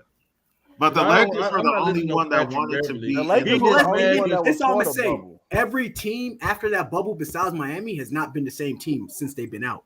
The bubble. Even Jerry Dudley said that. That's one of Skip Bayless's biggest arguments. Yeah. He said the Clippers, man, the boys didn't want to be They there. did not want to be He there. said that they The did not want to Lakers be didn't in want the to. bubble. Nobody wanted to be there. LeBron Yeah, but walked you know out. He what? was ready to go. But you know what? The difference between the Lakers and the Clippers, they had LeBron. Yep. LeBron Yeah, was not leader. gonna let nobody Yep. deter them for what the mission was. LeBron And Bron- knew this was the closest I'm gonna get Yep. to a championship. No, Braun come knew on, that man. was his He only knew. chance at a That ring was with his the Lakers, window. and he took advantage. That was his Rob, don't window, sit and He he took took full advantage. advantage I'm of not it. gonna let you sit up into these false narratives. They report that LeBron was ready to walk out. Man, LeBron He wasn't got gonna up walk and out ready of to there. Not walk when he out. knew that they made the playoffs. He was ready to walk out. All LeBron wanted to do was to play the playoffs. He didn't want to go in there and have the end of the regular season. He just wanted to go right into Yeah, it. No, I'm talking about when he was in the bubble. They did that in the bubble. That, You that know they remember didn't when go took right a into the hiatus? playoffs. They That's played how some Devin games. Booker. Remember they took the pause. That's how the play-in started. That's how Devin Booker No, was I'm not undefeated talking in the about that. bubble No, without playing in the he's play-in. what Freddie's talking about is when they paused the season right around the pandemic. They paused the bubble for a minute, and they were talking about not coming back. Then LeBron got up and said he was ready to go. That was because of the social issues. Right. Yeah, because the Yeah. social So issues. So he didn't want to be there. That's when Milwaukee walked out, and then it started being a false narrative about LeBron getting mad because they didn't run it past him first before they walked out and all that. That was political. That had nothing to do Guess what? with the bubble. But what made it so different for everybody else? Like Amin said, everybody's in the bubbles who held to the same standard. They were, Yeah, but they just wasn't like LeBron. LeBron is thinking on a massive.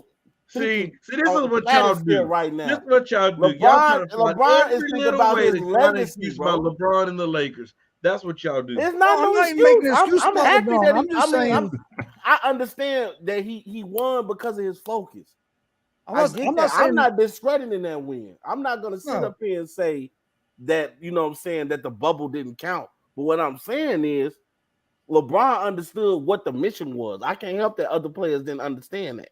Well, when I'm saying about the bubble, I'm not saying it didn't count. I'm saying that you had some of your role players in the bubble or play a lot different and step up because they didn't have that pressure of all the fans and everything going on. Didn't we see that this year, though? Didn't we see role players step up to do something they normally don't do in this year's playoffs? Not as much as you see in the boat that you saw in the bubble. Oh, come on, Chris. No, Chris. Greg Williams. Did we see this Greg Williams in the regular season? No, that was the only time he only played good. 2 games? Yep. No, it wasn't no 2 games. Well, bro. 3. However many. Don't do that, he's Greg. just a defensive player. Greg, don't make me come to Williams? Kansas City, Craig. You talking about Grant? Happy anniversary, by the way, Greg. Oh, thank you, Freddie. I appreciate that. Thank you. I mean, come on now, y'all. We've seen role players step up in these playoffs. I mean, hey, we can really go down the list and say a lot of years is asterisks in the NBA championships. I want to be honest. If I want to be honest. Yeah, because of injuries and other things. You can say, I mean, there's always things you can say. Yeah. He's gonna argue with this because the Lakers won. Feels anybody else? OKC's been irrelevant for years. Actually, ever since Durant left, yeah, I agree. Actually, we was in the playoffs during the. Even when Durant was there, y'all was irrelevant because guess what? Y'all haven't won. And you want to talk about man, you entitled the Lakers to that were worse. Time, man. But to me personally, until LeBron left, the Lakers was the only thing that was different. Deontay, even with us being worse, but guess what? We still got 17 catch up. I agree with Freddie saying that routines was messed up. That's like what Boston fans said. And then also missing your family. But other than that, once the actual game was played, there was no pressure. There was no home court advantage. Will we ever see Oklahoma City be relevant again? I doubt it. Jim, I would tell the team to go back to being the Supersonics. Oh, the Lakers. We talk about the Lakers right now is because LeBron James is on there. No, the reason why you talk about the Lakers, we're the most important franchise in NBA history. Learn, come on the show and educate the young. Boston got more rings than the Lakers, and we don't talk about Boston that much. The only reason we talk about the Lakers, oh, they tied, right? They're tied, right?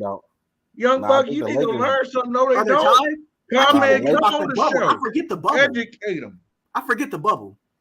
Yeah, the bubble they won. 17 to 17. And you want to be real, Deontay? We got more championships in the modern day era than them. You want to count them? We got 10 more.